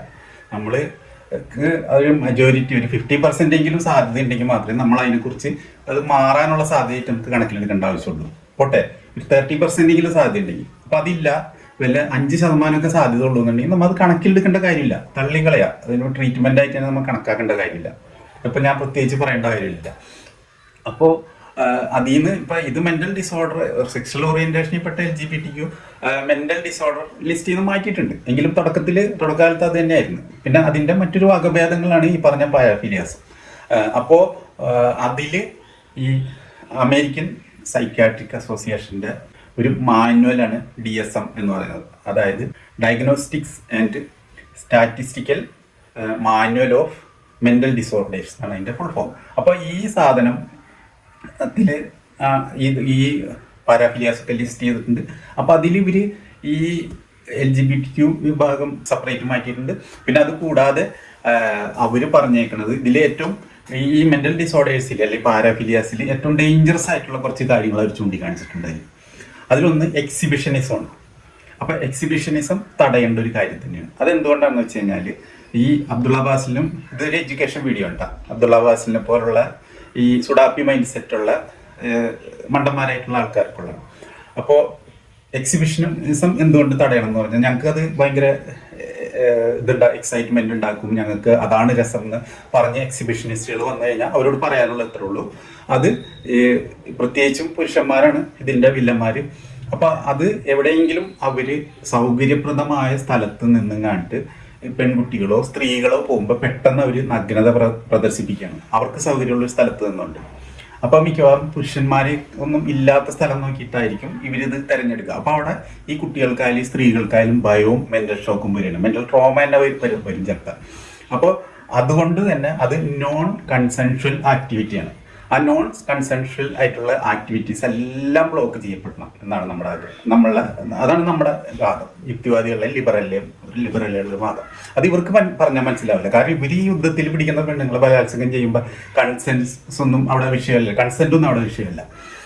അപ്പോൾ ഈ കൺസെൻറ്റ് എന്ന് പറഞ്ഞാൽ ഇവർക്ക് എളുപ്പം പിടികിട്ടില്ല. അപ്പോൾ ഞങ്ങളെ സംബന്ധിച്ചിടത്തോളം ഈ കൺസെൻറ്റിന് പ്രാധാന്യമുണ്ട്, ഇൻഫോംഡ് കൺസെൻറ്റിന് കൃത്യമായും പ്രാധാന്യമുണ്ട്. അപ്പോൾ എന്താണ് ഇവിടെ വേണ്ടതെന്ന് വെച്ച് കഴിഞ്ഞാൽ ഈ എക്സിബിഷനിസം ഡേഞ്ചർ ആവുന്നത് എങ്ങനെയാണെന്ന് ഞാൻ വിശദീകരിച്ചു കഴിഞ്ഞു. അത് നോൺ കൺസെൻഷ്വൽ ആക്ഷനാണ്. മറ്റേ ആളുടെ സമ്മതം ഇല്ലാണ്ട് പെട്ടെന്ന് നഗ്നത പ്രദർശിപ്പിച്ച് അവർ പ്ലഷർ എടുക്കുകയാണ്. ഇത് പ്രദർശിപ്പിക്കുന്ന ആളുകൾക്ക് ഒരു ഭയങ്കര അനുഭൂതിയായിരിക്കും. അതിൽ അവർക്ക് ഒന്നിലധികം സ്ത്രീകൾ കണ്ടു കഴിയുമ്പോൾ അവർക്ക് ഇജാക്കുലേഷൻ വരെ സംഭവിക്കും. അങ്ങനത്തെ ഒരു പ്രത്യേക സംഗതിയാണ് ഈ എക്സിബിഷനിസം എന്ന് പറയുന്നത്. അപ്പോൾ അത് മറ്റേ കൗണ്ടർ പാർട്ടിന് ഷോക്ക് ഉണ്ടാക്കും, മെൻ്റൽ ട്രോമ ഉണ്ടാക്കും. അതുകൊണ്ടാണ് അത് തടയണമെന്ന് പറയുന്നത്. രണ്ടാമത്തെ കാര്യം പെഡോഫീലിയ ഒന്നും അബ്ദുള്ള ബാസിലിന് മനസ്സിലാവില്ല. അതിൻ്റെ കാരണം ഞാൻ പിന്നാലെ പറയാം. ആദ്യം പെഡോഫീലിയയുടെ പ്രശ്നം എന്താണെന്ന് പറയട്ടെ. അപ്പുറത്ത് നിസ്സഹായനോ ആയ ഒരു കുട്ടിയാണ്, ഒന്നുകിൽ നിസ്സഹായയായ അല്ലെങ്കിൽ നിസ്സഹായനായ ഒരു കുട്ടിയാണ് അപ്പുറത്തുള്ളത്. കൺസെൻറ്റ് തരാൻ ശേഷിയില്ലാത്ത, ഇൻഫോംഡ് കൺസെൻറ്റ് തരാൻ ശേഷിയില്ലാത്ത ഒരു കുട്ടിയാണ് അപ്പുറത്തുള്ളത്. അവരെ ചിലപ്പോൾ ഒരു ചോക്ലേറ്റ് കൊടുത്തോ ഐസ്ക്രീം കൊടുത്തോ ഒക്കെ ദുരുപയോഗം ചെയ്യാം. അവർ നിഷ്കളങ്കരായതുകൊണ്ട് അവരിതൊന്നും അറിഞ്ഞുകൊള്ളണമെന്നില്ല. ചിലപ്പോൾ പിന്നീട് അത് അവർക്ക് മെന്റൽ ട്രോമയ്ക്ക് കാരണമാകാം. എന്ത് തന്നെയായാലും അതൊരു നോൺ കൺസെൻഷ്യൽ ആക്റ്റാണ്. കാരണം നമ്മൾ ഇന്ത്യൻ നിയമം അനുസരിച്ച് 17 വയസ്സ് വരെ 18 വയസ്സിൽ താഴെയുള്ളതൊക്കെ ഈ മൈനർ വിഭാഗത്തിൽ പെടുത്തിയിട്ട് അത്തരം ആക്റ്റായിട്ട് പോക്സോ കേസായിട്ട് മാറ്റിയിട്ടുണ്ട്. അപ്പോൾ അവിടെ വരുന്നത് നിസ്സഹായയായ അല്ലെങ്കിൽ നിസ്സഹായനായ ഒരു കുട്ടിയാണ്. അപ്പൊ ഇത് ബാസിലിന് അറിഞ്ഞുകൂടാ. അതുകൊണ്ടാണ് ഈ എപ്പോഴും ഈ പെഡോഫീലിയ എന്ന് പറഞ്ഞിട്ട് കരയണത്. ഈ വിഷയം വരുമ്പോൾ ഇവിടെ ഹോമോസെക്ഷൽസിന്റെ ലെസ്ബിയൻസിന്റെ കാര്യത്തിൽ അങ്ങനെ ഒരു വിഷയം ഒതുക്കുന്നില്ല. അവർ കുട്ടികളെ മിസ്യൂസ് ചെയ്യുകയാണെങ്കിൽ അവർക്കെതിരെ ശക്തമായ നടപടി എടുക്കണമെന്നാണ് ഞങ്ങളുടെ അഭിപ്രായം. പക്ഷെ ഇൻഫോംഡ് കൺസെന്റോടുകൂടി പ്രായപൂർത്തിയായ രണ്ടുപേരും ഒരുമിക്കുന്നതിനാണ് ഞങ്ങൾ സപ്പോർട്ട് ചെയ്യുന്നത്. അല്ലാണ്ട് കുട്ടികളെ ദുരുപയോഗം ചെയ്യുന്നതല്ല. ഹെട്രോസെക്ഷൽസ് ആയാലും ബൈസെക്ഷൽസ് ആയാലും ഇനി ഹോമോസെക്ഷൽസ് ആയാലും ലെസ്ബിയൻസ് ആയാലും കുട്ടികളെ ദുരുപയോഗം ചെയ്താൽ ശക്തമായ നടപടി എടുക്കണം എന്നുള്ള കാര്യത്തിൽ യാതൊരു സംശയമില്ല. അതുകൊണ്ടാണ് പെഡോഫീലിയ അവിടെ നിരോധിക്കപ്പെടണം. അത് അവർക്ക് കുട്ടികളോടെ താല്പര്യമുള്ളൂ എന്നുണ്ടെങ്കിൽ അതവിടെ വിഷയമല്ല. കാരണം അവിടെ ഹാം ചെയ്യുന്നുണ്ട്, സമൂഹത്തിന് അല്ലെങ്കിൽ വ്യക്തികളെ ഹാം ചെയ്യുന്നുണ്ട്. അതുകൊണ്ടാണ് അത് ബ്ലോക്ക് ചെയ്യണം എന്ന് പറയുന്നത്. അപ്പോൾ അവരുടെ ആഗ്രഹം അവിടെ കണക്കിലെടുക്കേണ്ട കാര്യമില്ല. ഇനി അടുത്ത സ്റ്റെപ്പ് നോക്കിക്കഴിഞ്ഞാൽ നെക്രോഫീലിയ ആയാലും നോൺ കൺസെൻഷ്യൽ ആക്റ്റാണ്. അവിടെ ജീവിച്ചിരിക്കുന്ന ഒരു വ്യക്തിയല്ല അപ്പുറത്തുള്ള, അവിടെ ഡെഡ് ബോഡിയാണുള്ളത്. ഇനി ബെസ്റ്റിയാലിറ്റി ആയാലും മൃഗം ആയാലും ഇതും നോൺ കൺസെൻഷ്യൽ ആക്റ്റാണ്. കാരണം ഒരു മൃഗത്തെ സംബന്ധിച്ചിടത്തോളം അതിനും ഒരു മനുഷ്യനായിട്ട് സെക്സ് ചെയ്യാനൊന്നും താല്പര്യം ഉണ്ടാവില്ല. ഉണ്ടോ ഇല്ലെന്ന് ചോദിക്കാൻ നമുക്കൊരു മാർഗവും ഇല്ല. അവിടെ ഒരു കൺവെർസേഷൻ മെത്തേഡ് നമ്മുടെ മുമ്പിലില്ല. അപ്പൊ അതും നോൺ കൺസെൻഷ്യൽ ആക്റ്റാണ്. അപ്പൊ മൃഗങ്ങളോടുള്ള എല്ലാ തരത്തിലുള്ള ക്രൂരതകളും പീഡനങ്ങളും ഇന്ന് പരിഷ്കൃത രാജ്യങ്ങളൊക്കെ നിരോധിച്ചിട്ടുണ്ട്. അപ്പൊ അതിന്റെ ഭാഗമായിട്ട് ആണ് ഇതിനെയും കാണേണ്ടത്. അപ്പൊ ഇതും മൃഗങ്ങളെ സംബന്ധിച്ച ഒരു ലൈംഗിക പീഡനം തന്നെയാവും. ഇനി ആരെങ്കിലും രഹസ്യമായിട്ട് വീടിനകത്ത് വെച്ചിട്ട് അവരെ വളർത്തുമൃഗങ്ങളായിട്ട് ചെയ്യുന്നുണ്ടെങ്കിൽ അത് നമുക്ക് അറിയാൻ പറ്റില്ല, നമുക്ക് നടപടി എടുക്കാനും പറ്റില്ല. പക്ഷെ പബ്ലിക് ആണെങ്കിൽ അത് പുറത്ത് വന്നു കഴിഞ്ഞാൽ അത് നടപടി എടുക്കണം. അല്ലെങ്കിൽ അങ്ങനത്തെ ഒരു കേസാണത്.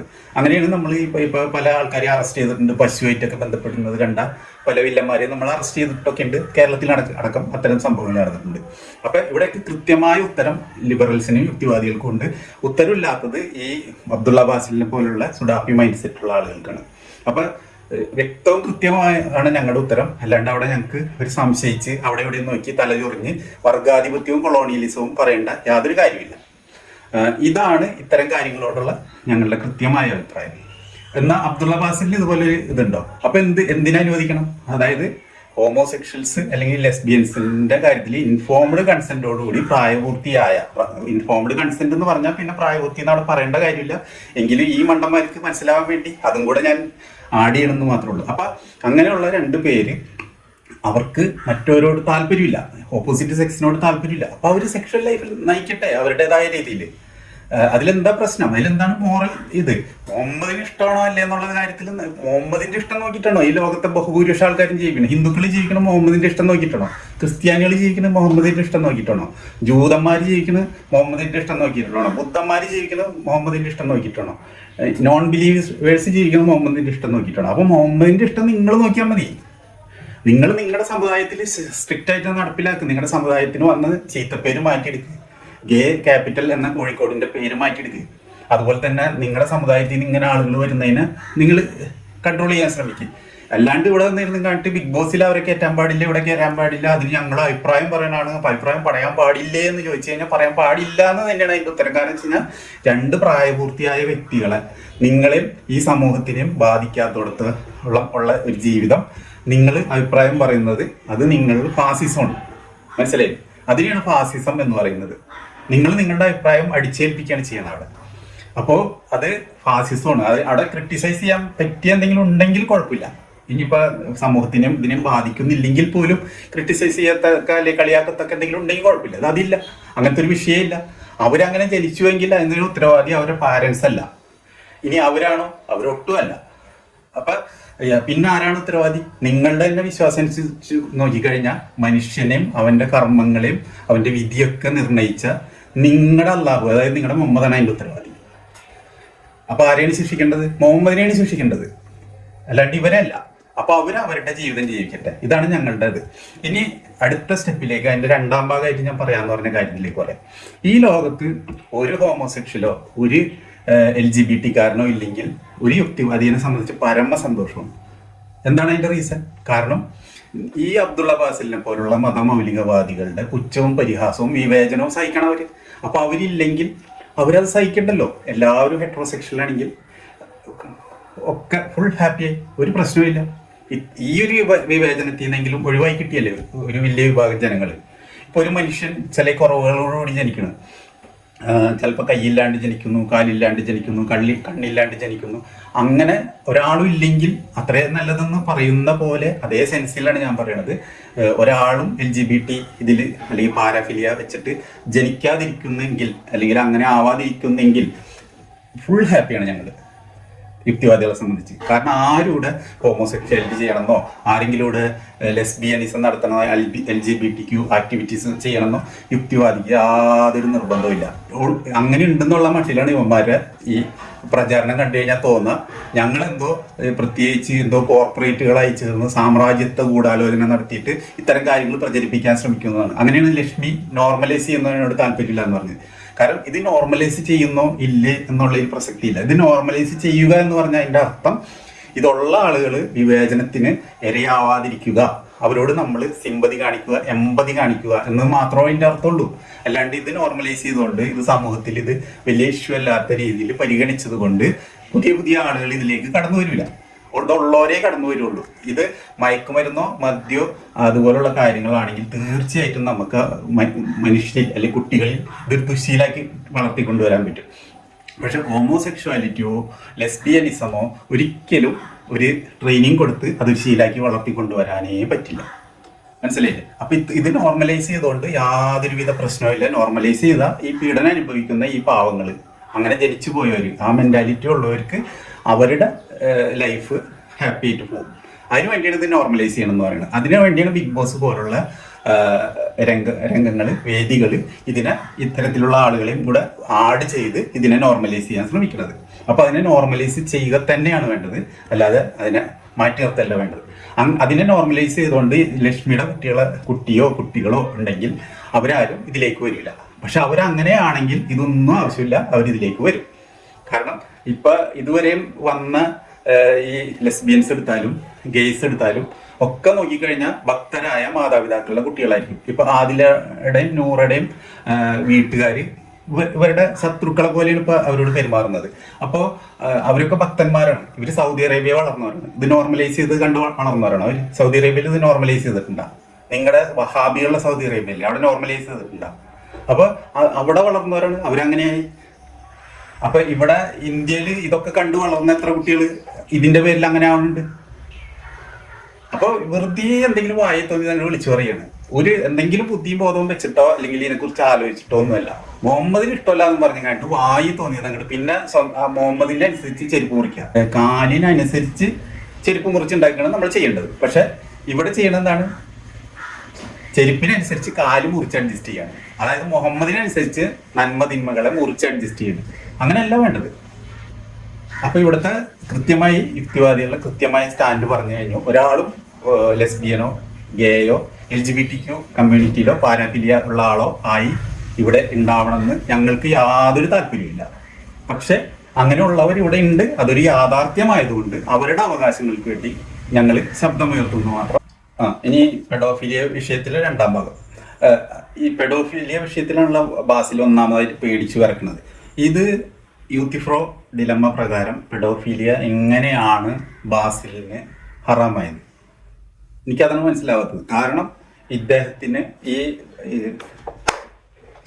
മറ്റേ ഇത് ഇഷ്ടമല്ല എന്ന് പറഞ്ഞാൽ, അതായത് സ്വർഗരതി ഇഷ്ടമല്ല എന്ന് പറഞ്ഞാൽ ഇസ്ലാമിക ദൈവം മുഹമ്മദ് ചെയ്തിട്ടുള്ളൊരു കാര്യമാണിത്. അപ്പൊ അതെങ്ങനെയാണ് സംഗതി? സ്വർഗരതി സമ്മതിച്ച് മുഹമ്മദിന് ഇഷ്ടമല്ല, അപ്പൊ അതുകൊണ്ട് ഇത് തിന്മയായി. മുഹമ്മദിന് ഇഷ്ടമല്ലാത്തതുകൊണ്ട് മാത്രമാണ് തിന്മയായത്, അല്ലാണ്ട് മറ്റ് ഹാം പ്രിൻസിപ്പിളൊന്നും അവിടെ ബാധകമല്ല. പക്ഷെ ഈ പെഡോഫിലിയ അങ്ങനെ തിന്മയായി. കാരണം ആയിഷാനെ മുഹമ്മദ് കല്യാണം കഴിക്കുമ്പോൾ ആയിഷാക്ക് വയസ്സ് 6, മുഹമ്മദിന് വയസ്സ് 53. അങ്ങനെ പേരക്കുട്ടിയുടെ പ്രായമുള്ള ഒരു പെൺകുട്ടീനെയാണ് കല്യാണം കഴിക്കുന്നത്. കല്യാണം കഴിച്ച ഉടനെ തന്നെ ആയിഷാക്ക് ഒരു അസുഖം വരികയും മുടിയൊക്കെ കൊഴിഞ്ഞു പോവുകയൊക്കെ ചെയ്തു. അപ്പോൾ മുഹമ്മദ് കൂട്ടിക്കൊണ്ടു പോയില്ല, മുഹമ്മദ് തിരിച്ചുപോയി. അങ്ങനെ പിന്നീട് 3 വർഷം കഴിഞ്ഞിട്ടാണ് പിന്നീട് ആയിഷ ഉഷാറായിയൊക്കെ വരുന്നത്. അങ്ങനെ 3 വർഷം കഴിഞ്ഞ് ഒരിക്കൽ ആയിഷ കൂട്ടുകാരികളുമായി കളിച്ചുകൊണ്ടിരിക്കും. അതായത് 9 വയസ്സ് പ്രായമുള്ളപ്പോൾ ആയിഷ കൂട്ടുകാരികളുമായി കളിച്ചുകൊണ്ടിരിക്കുമ്പോൾ, ഊഞ്ഞാലാടിക്കൊണ്ടിരിക്കുമ്പോൾ അവിടെ നിന്ന് ആയിഷയുടെ ഉമ്മ വന്ന് വിളിച്ച് കൊണ്ടുവരും. കിതപ്പാറി കഴിഞ്ഞപ്പോൾ മുഖം ഒക്കെ കഴുകി തുടച്ച് ഒന്ന് ഒരുക്കിയിട്ട് മുഹമ്മദിനൊപ്പം വിടുകയാണ് ചെയ്തത്. ഇതാണ് കല്യാണം. അപ്പം മുഹമ്മദിന് വയസ്സ് എത്രയോ? 56. ആയിഷക്ക് 9, മുഹമ്മദിന് 56. പിന്നെ എന്തിനാ ഈ അബ്ദുള്ള അബ്ബാസിൽ പേടിച്ച് പറക്കണ് ഈ പെഡോഫിലിയുടെ പേരിൽ? ഇത് പെഡോഫിലിയ അല്ല എന്ന് അബ്ദുള്ള അബ്ബാസിന്റെ അഭിപ്രായം ഉണ്ടാകും. 17 വയസ്സ് പോലുള്ള ഒരു കുട്ടി പോലും അല്ല. 17 വയസ്സ് വരെ ഉള്ളതൊക്കെ ഇന്ന് പല രാജ്യങ്ങളിലും ഈ പെഡോഫിലിയ വകുപ്പിൽ വരും. പക്ഷെ അതുപോലും അല്ല, മറിച്ച് ഒരു 9 വയസ്സാണ്.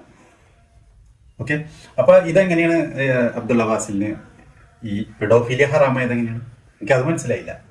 ഇനി മുഹമ്മദിന്റെ പല കാര്യങ്ങളും തള്ളിക്കളയണം എന്നാണോ അബ്ദുള്ള അബ്ബാസിലിന്റെ? മുഹമ്മദ് സമ്പൂർണ്ണ വ്യക്തിയല്ല, അപ്പൊ പല കാര്യങ്ങളും നമുക്ക് അനുകരിക്കാൻ പറ്റാത്തതുണ്ട്, അപ്പൊ തള്ളിക്കളയേണ്ടത് അങ്ങനെ നമുക്ക് തള്ളിക്കളയാമെന്ന് ആണോ അബ്ദുള്ള അബ്ബാസിലിന്റെ അഭിപ്രായം എന്ന് എനിക്കറിഞ്ഞൂടാ. അങ്ങനെ എനിക്ക് നല്ല കാര്യം, ചില കാര്യങ്ങളെങ്കിലും തള്ളിക്കളയണം എന്നൊക്കെ വിശ്വസിച്ചു തുടങ്ങിയെന്നുണ്ടെങ്കിൽ അത് ഞാൻ പോസിറ്റീവായിട്ടാണ് എടുക്കുന്നത്.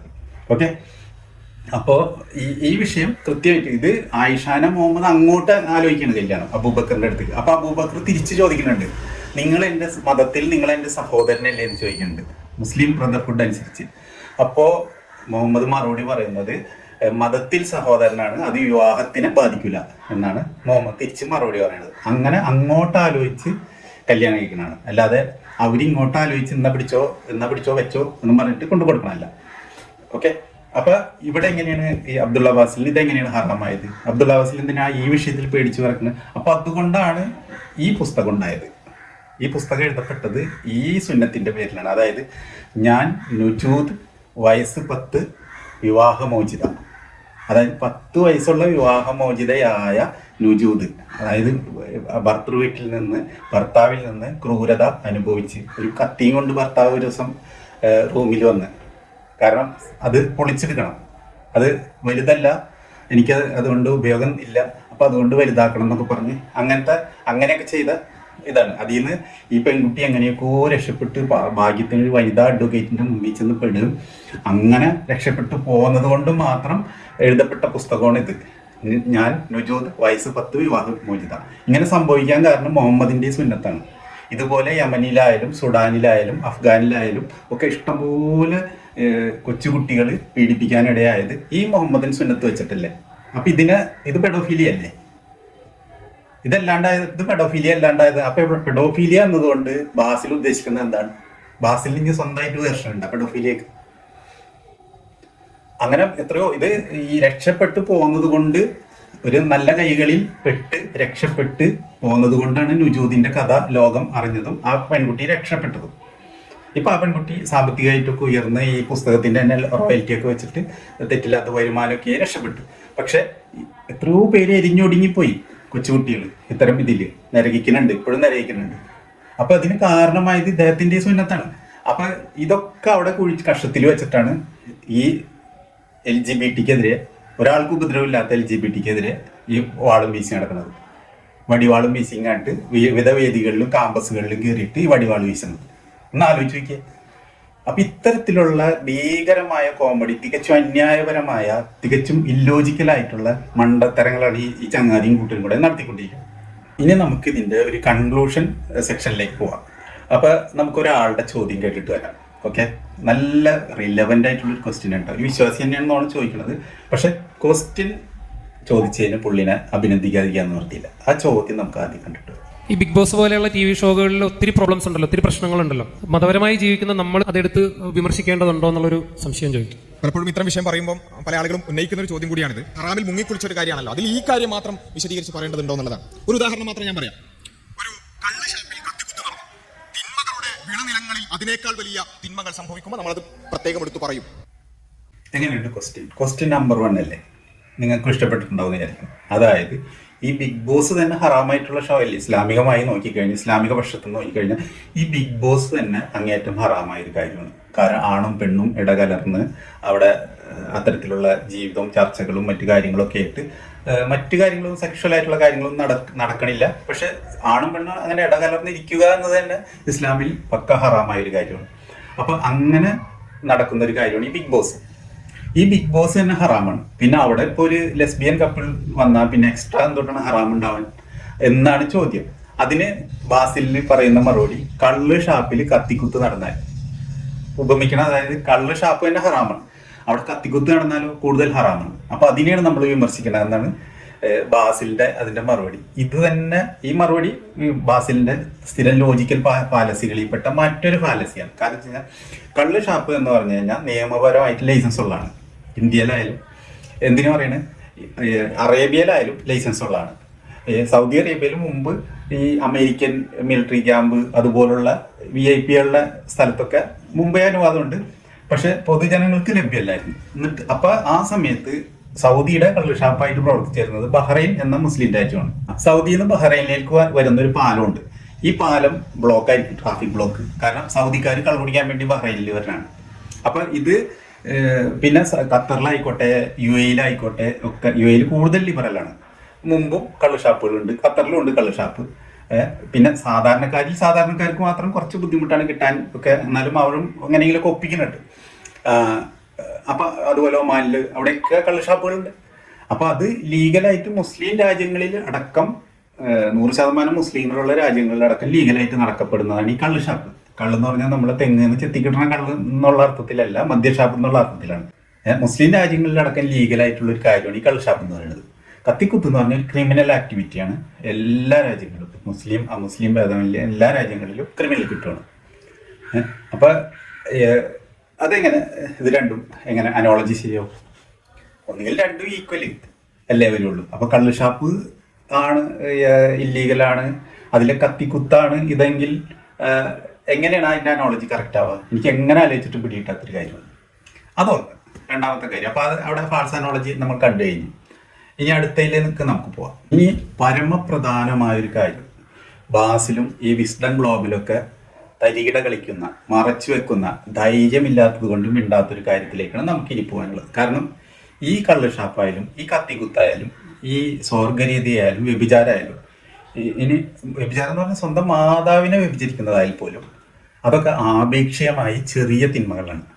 അത് ചെയ്ത ആളുകൾ മരിച്ചാലും അവർ മുഅ്മിനീങ്ങളാണെങ്കിൽ, അതായത് മുഅ്മിനീങ്ങൾ എന്ന് ഉദ്ദേശിക്കുന്നത് അവർ നിസ്കാരവും നോമ്പും മറ്റ് ഇസ്ലാമിക ആചാരാനുഷ്ഠാനങ്ങൾ നിലനിർത്തുകയും മനസ്സിൽ അള്ളാഹുവിലും മുഹമ്മദിലും ഉറച്ച വിശ്വാസം ഉണ്ടാവുകയും ചെയ്ത ആളുകളായിരുന്നുവെങ്കിൽ അവർക്ക് അള്ളാഹു പുറത്തു കൊടുക്കാം, അഥവാ പുറത്തു കൊടുക്കപ്പെടും.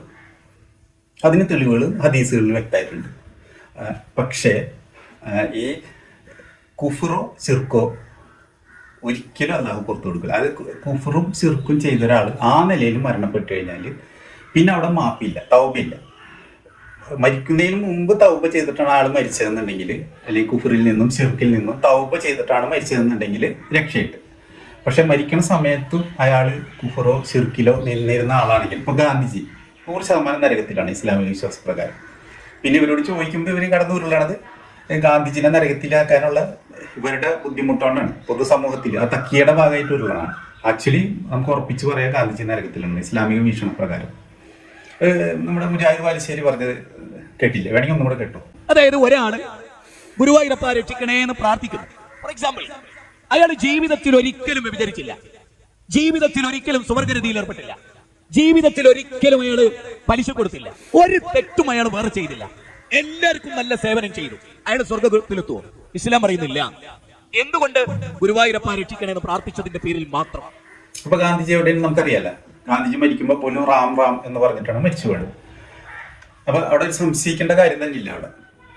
അപ്പോൾ ഇവിടുത്തെ ഏറ്റവും വലിയ, അതായത് സ്വന്തം മാതാവിനെ വ്യഭിചരിച്ചാൽ ഉൾപ്പെടെ ആളൊരു മുഅ്മിനായിട്ടാണ് മരിച്ചതെന്നുണ്ടെങ്കിൽ പുള്ളിക്ക് തൗബ ചെയ്യാൻ അവസരം കിട്ടിയില്ലെങ്കിൽ, അതായത് ചെയ്ത പാപത്തിന്, അത് മാതാവിനെ വ്യഭിചരിച്ചതായിക്കോട്ടെ, വേറൊരാളെ വ്യഭിചരിച്ചതായിക്കോട്ടെ, കത്തിക്കുത്ത് നടത്തിയതായിക്കോട്ടെ, കള്ളുടിച്ചതായിക്കോട്ടെ, ഇത് ഇദ്ദേഹം മുഅ്മിനാണെങ്കിൽ ഇത് പൊറുക്കപ്പെടാം, അള്ളാഹു തൗബ ചെയ്യാനുള്ള സാധ്യത അവിടെ നിൽക്കുന്നുണ്ട്. കാരണം ഇത്തരം കാര്യങ്ങൾ ആപേക്ഷികമായി ചെറിയ തിന്മകളാണ്.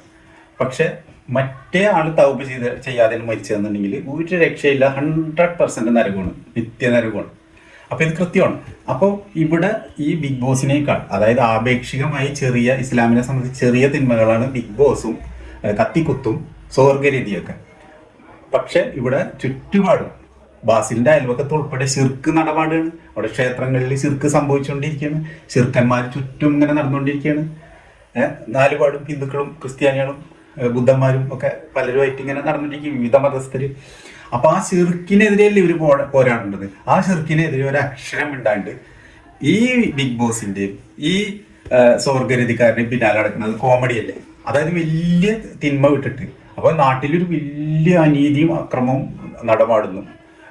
ഭയങ്കരമായിട്ട് അനീതി അക്രമവും നാട്ടിൽ മുഴുവൻ നടമാടുന്നു. അതിനെക്കുറിച്ചൊരു അഭിപ്രായമില്ല, അതിനെ തടയാൻ ശ്രമിക്കുന്നില്ല, അതിനെതിരെ ശക്തമായ പ്രചാരണങ്ങളോ നടപടികളോ ഇല്ല. പകരം എവിടെയെങ്കിലും ഒരു ചെറിയ ഉന്തുന്തള്ളം നടന്നാൽ അത് ഭയങ്കര പ്രശ്നമായിട്ട് കാമ്പസിലൊക്കെ കിടന്ന് പ്രസംഗിക്കാന്ന് പറഞ്ഞാൽ അതുപോലെയല്ല ഇപ്പൊ ഇവർ ചെയ്തുകൊണ്ടിരിക്കുന്നത്.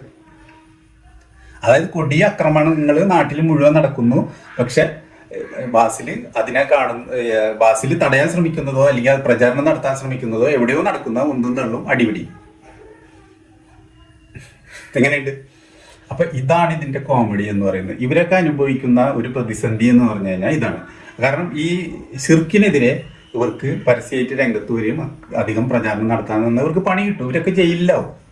ഇവർക്ക് ഇന്ന് തട്ട് കിട്ടും. പണ്ടൊക്കെ ഇവർ ചെയ്തായിരുന്നു, പക്ഷെ ആ കാലം പോയി. മനസ്സിലായില്ലേ? ഇവര് പണ്ടൊക്കെ വായ തോന്നിയോണം ഈ ഹിന്ദുക്കളെയൊക്കെ അപമാനിച്ച് അവരുടെ ദൈവങ്ങളെയൊക്കെ അപമാനിച്ച് ഇപ്പൊ മുജാഹിദ് ബാലുശ്ശേരി കേസ് നേരിട്ടുകൊണ്ടിരിക്കുകയാണ്. അപ്പൊ ഇനി അത് നടക്കൂല. അപ്പൊ അവരെടുക്കുന്ന ലുട്ടാപ്പി വിദ്യകളുടെ ഭാഗമാണ് ഈ ബിഗ് ബോസിനും ഈ LGBTQ എതിരെ ഉള്ള ഈ നടത്തമൊക്കെ അതിന്റെ ഭാഗമാണ്. സത്യത്തിൽ അതല്ലല്ലോ തടയേണ്ടത്. ഇവിടെ തടയേണ്ടത് എന്തൊട്ടാണ്? ശിർക്കും കുഫറുമാണ്. അതാണ് ഏറ്റവും വലിയ തിന്മ. അതിനേലും വലിയ തിന്മ, അതിനേലും വലിയ പാപം ഇനി ലോകത്തില്ല. അപ്പൊ ഇത്രയും വലിയ പാപത്തിനെ അവിടെ മേയാൻ വിട്ടിട്ട് ഇവിടെ കൊച്ചു കൊച്ചു പാപങ്ങളിലെ പുറകെ നടക്കുന്ന പറഞ്ഞാൽ പക്ക കോമഡി അല്ലേ എൻ്റെ പുന്നാര ബാസില്, വിസ്റ്റം ഗ്ലോബല്. നിങ്ങൾക്ക് ഒരു ലേശം ഉളുപ്പൊക്കെ വേണ്ടേ പൊന്നുമക്കളെ എന്നാണ് എനിക്ക് ചോദിക്കാനുള്ളത്. അത് സംബന്ധിച്ച കുറച്ച് പ്രസംഗങ്ങളൊക്കെ നമുക്കൊന്ന് കേട്ടാലും. വീട് വിട്ട് ദൂരെ പോകുന്ന താക്കോൽ ഏൽപ്പിക്കേണ്ട ഒരു ഭാഗത്ത് മുസ്ലിം, ഒരു ഭാഗത്ത് മുസ്ലിം ഉണ്ടെങ്കിൽ മുസ്ലിമിന് സ്വഭാവം മോശം അവന്റെ വീട്ടിൽ വണ്ടി കൊടുക്കേണ്ടത്.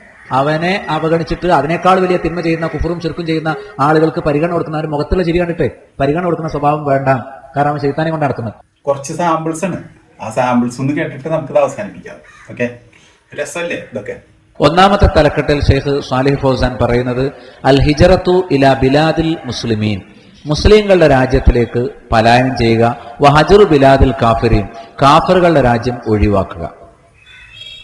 കഴിയുന്ന നമ്മൾ എന്ത് ചെയ്യണം? മുസ്ലിങ്ങളുടെ കൂടെ താമസിക്കണം. ശിർക്കിനെ വെറുക്കണം, അതുപോലെ ശിർക്ക് ചെയ്യുന്നവരെയും വെറുക്കണം.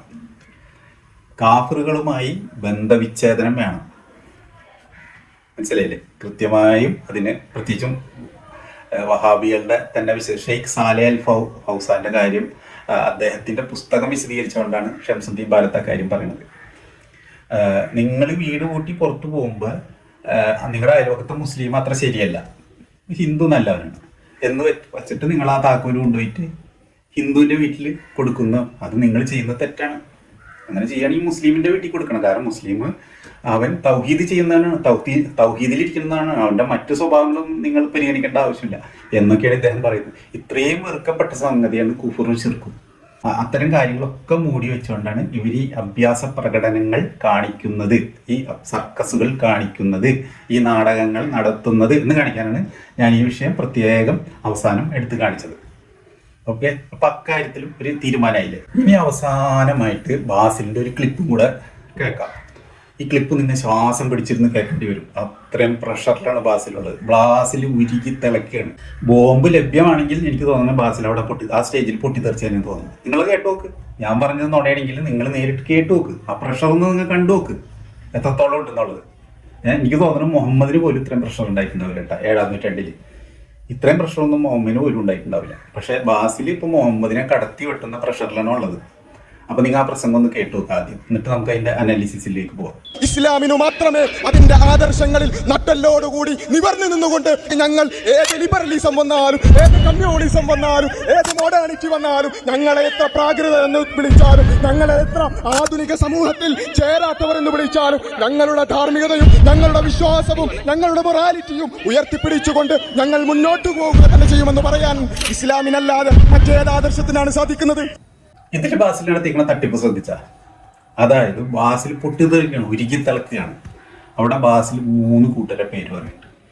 ഏത് കമ്മ്യൂണിസം വന്നാലും, കമ്മ്യൂണിസം എന്ന് പറഞ്ഞു കഴിഞ്ഞാൽ ലോക നിലവാരത്തിൽ തന്നെ കമ്മ്യൂണിസ്റ്റ് രാജ്യങ്ങൾ ഇല്ലാണ്ടായി. ഏറ്റവും ശക്തമായ കമ്മ്യൂണിസ്റ്റ് രാജ്യമായിരുന്നു റഷ്യ, അല്ലെങ്കിൽ സോവിയറ്റ് യൂണിയൻ. അത് ഒളിഞ്ഞ് ഇപ്പോൾ അവിടെ ഇതില്ല. ഇന്നിപ്പോൾ ചൈന മാത്രം ഒരു പേരിന് ഒരു കമ്മ്യൂണിസ്റ്റ് രാജ്യം എന്ന രീതിയിലുള്ളൂ. ഇന്ത്യയിലാണെങ്കിൽ കമ്മ്യൂണിസം പണ്ടും വലിയ സ്ട്രോങ് അല്ല. മുമ്പ് 3 സ്റ്റേറ്റ് ഉണ്ടായി, ഇപ്പോൾ ഒറ്റ സ്റ്റേറ്റിൽ ഒതുങ്ങിയിരിക്കുകയാണ്. അപ്പോൾ കമ്മ്യൂണിസം താരതമ്യേന ദുർബലമാണ്. അപ്പോൾ ബാസിലിന് അതറിയാം.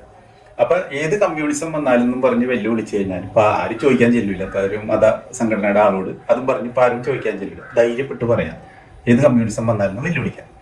രണ്ടാമത്, ഏത് ലിബറലിസം വന്നാലും, അതായത് യുക്തിവാദികളൊക്കെയാണ് ഉദ്ദേശിക്കുന്നത്. യുക്തിവാദികൾ ആരും ഇപ്പോൾ അതും ചോദിച്ച് ചെല്ലുമെന്ന് പറഞ്ഞത് അവരും ദുർബലരാണ്. ഓക്കെ. ഏത് മോഡേണിസം വന്നാലും, ഇത് ഒരു അഴകഴമ്പൻ ഇതാണ് മോഡേണിസം. അത് യുക്തിവാദികളും അല്ലെങ്കിൽ അതുപോലുള്ള പുരോഗമനവാദികളൊക്കെ ഉൾപ്പെട്ട ഒരു അവിയൽ ഇതായിരിക്കും പുള്ളിയുടെ മനസ്സിൽ. അവരും ഇപ്പം ചോദിക്കാൻ ചെല്ലില്ല, അവരത് കേട്ടിങ്ങനെ ചിരിക്കുള്ളൂ. ഇത് 3 പറഞ്ഞ് വെല്ലുവിളിച്ച് നിർത്തുകയാണ്. മറ്റ് ഇസ്ലാമിന് മാത്രമേ ഇത് ചെയ്യാനുള്ളൂ. ഈ 3 കൂട്ടരെ മാത്രമേ. ഏത് ശിർക്കന്മാർ വന്നാലും പറയണില്ല, ഏത് ഹിന്ദു വന്നാലും ഏത് ക്രിസ്ത്യാനി വന്നാലും പറയാനുള്ള ധൈര്യമില്ല. ഓക്കെ. അത് വ്യംഗ്യമാണ്, ഉള്ളിലടങ്ങിയിട്ടുണ്ട്, പുറത്ത് പറയാൻ ധൈര്യമില്ല. ഇതാണ് ഗതികേട് എന്ന് പറയുന്നത്.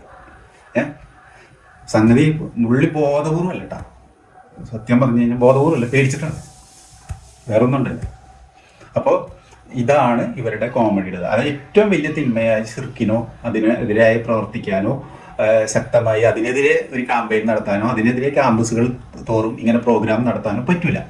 അപ്പം നമ്മുടെ ഈ ഇന്നസെന്റ് മറ്റേ ഇതിൽ 500 കൊടുക്കേണ്ട അടി അനിയനായ ഭീമന്റെ കൂലി കൊടുക്കുന്ന യുക്തിവാദികൾക്കും ലിബറൽസിനും കമ്മ്യൂണിസ്റ്റുകാർക്ക് കൊടുത്ത് അവസാനിപ്പിക്കുകയാണ് ചെയ്യുന്നത്. 500 അടി കൊടുത്തു കഴിഞ്ഞാൽ വിവരറിയും. അപ്പോൾ അവിടെ രംഗം മാറും. അതുപോലെ ഇവിടുത്തെ 500 എന്ന് പറയുന്നത് ഹിന്ദുവാണ്. ആ ഹിന്ദുവിനെ പറയാനും പറ്റില്ല, തൊടാനും പറ്റില്ല, അതിനെതിരെ ഒന്നും ചെയ്യാനും തോർത്തില്ല. അപ്പൊ എന്ത് ചെയ്യുമെന്ന് വെച്ച് കഴിഞ്ഞാൽ ഇതുപോലെ ലിബറൽസിനെയും ഒക്കെ പകരം ഇട്ടടിച്ച് ഇപ്പൊ അതിലെ ഭീമന്റെ സ്ഥാനത്താണ് ഇപ്പൊ ഈ ലിബറൽസും കമ്മ്യൂണിസ്റ്റുകാരൊക്കെ ഉള്ളത് എന്ന് പറഞ്ഞുകൊണ്ട് ഞാനിത് അവസാനിപ്പിക്കുകയാണ്. അപ്പൊ ബാസിലിന്റെ ഇത് കണ്ടില്ല. അപ്പൊ ഇനി ഇതിനെ കുറിച്ചിട്ടുള്ള ഞങ്ങളുടെ അഭിപ്രായം ഒന്നും കൂടെ ഞാൻ ആവർത്തിക്കുകയാണ്. അതായത് ഈ ലോകത്ത് ഒരു LGBTQ മെമ്പേഴ്സ്, ട്രാൻസ്ജെൻഡേഴ്സ് ആയിക്കോട്ടെ, ലെസ്ബിയൻസ് ആയിക്കോട്ടെ, ഗെയ്സ് ആയിക്കോട്ടെ ഇല്ലെങ്കിൽ യുക്തിവാദികളെ സംബന്ധിച്ചിടത്തോളം അത്രയും സന്തോഷം. കാരണം അവരത്രയും പീഡനത്തിന് വിവേചനത്തിനും ഇരയാവില്ല ഇതുപോലെ മതമൗലികവാദികളെ. അപ്പൊ ഞങ്ങൾക്ക് ഇത് പ്രചരിപ്പിക്കണമെന്നില്ല, ഞങ്ങൾക്ക് ഇതൊന്നുമില്ല, നോർമലൈസ് ചെയ്യണമെന്നുണ്ട്. അത് നോർമലൈസ് ചെയ്യുക എന്ന് പറഞ്ഞു കഴിഞ്ഞാൽ പുതിയ പുതിയ ആളുകൾ ഇതിലേക്ക് വരാനല്ല.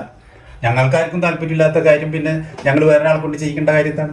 അപ്പോൾ അല്ലെങ്കിൽ ഞങ്ങൾക്ക് ഇതിൽ ബിസിനസ് താല്പര്യം ഒന്നുമില്ല.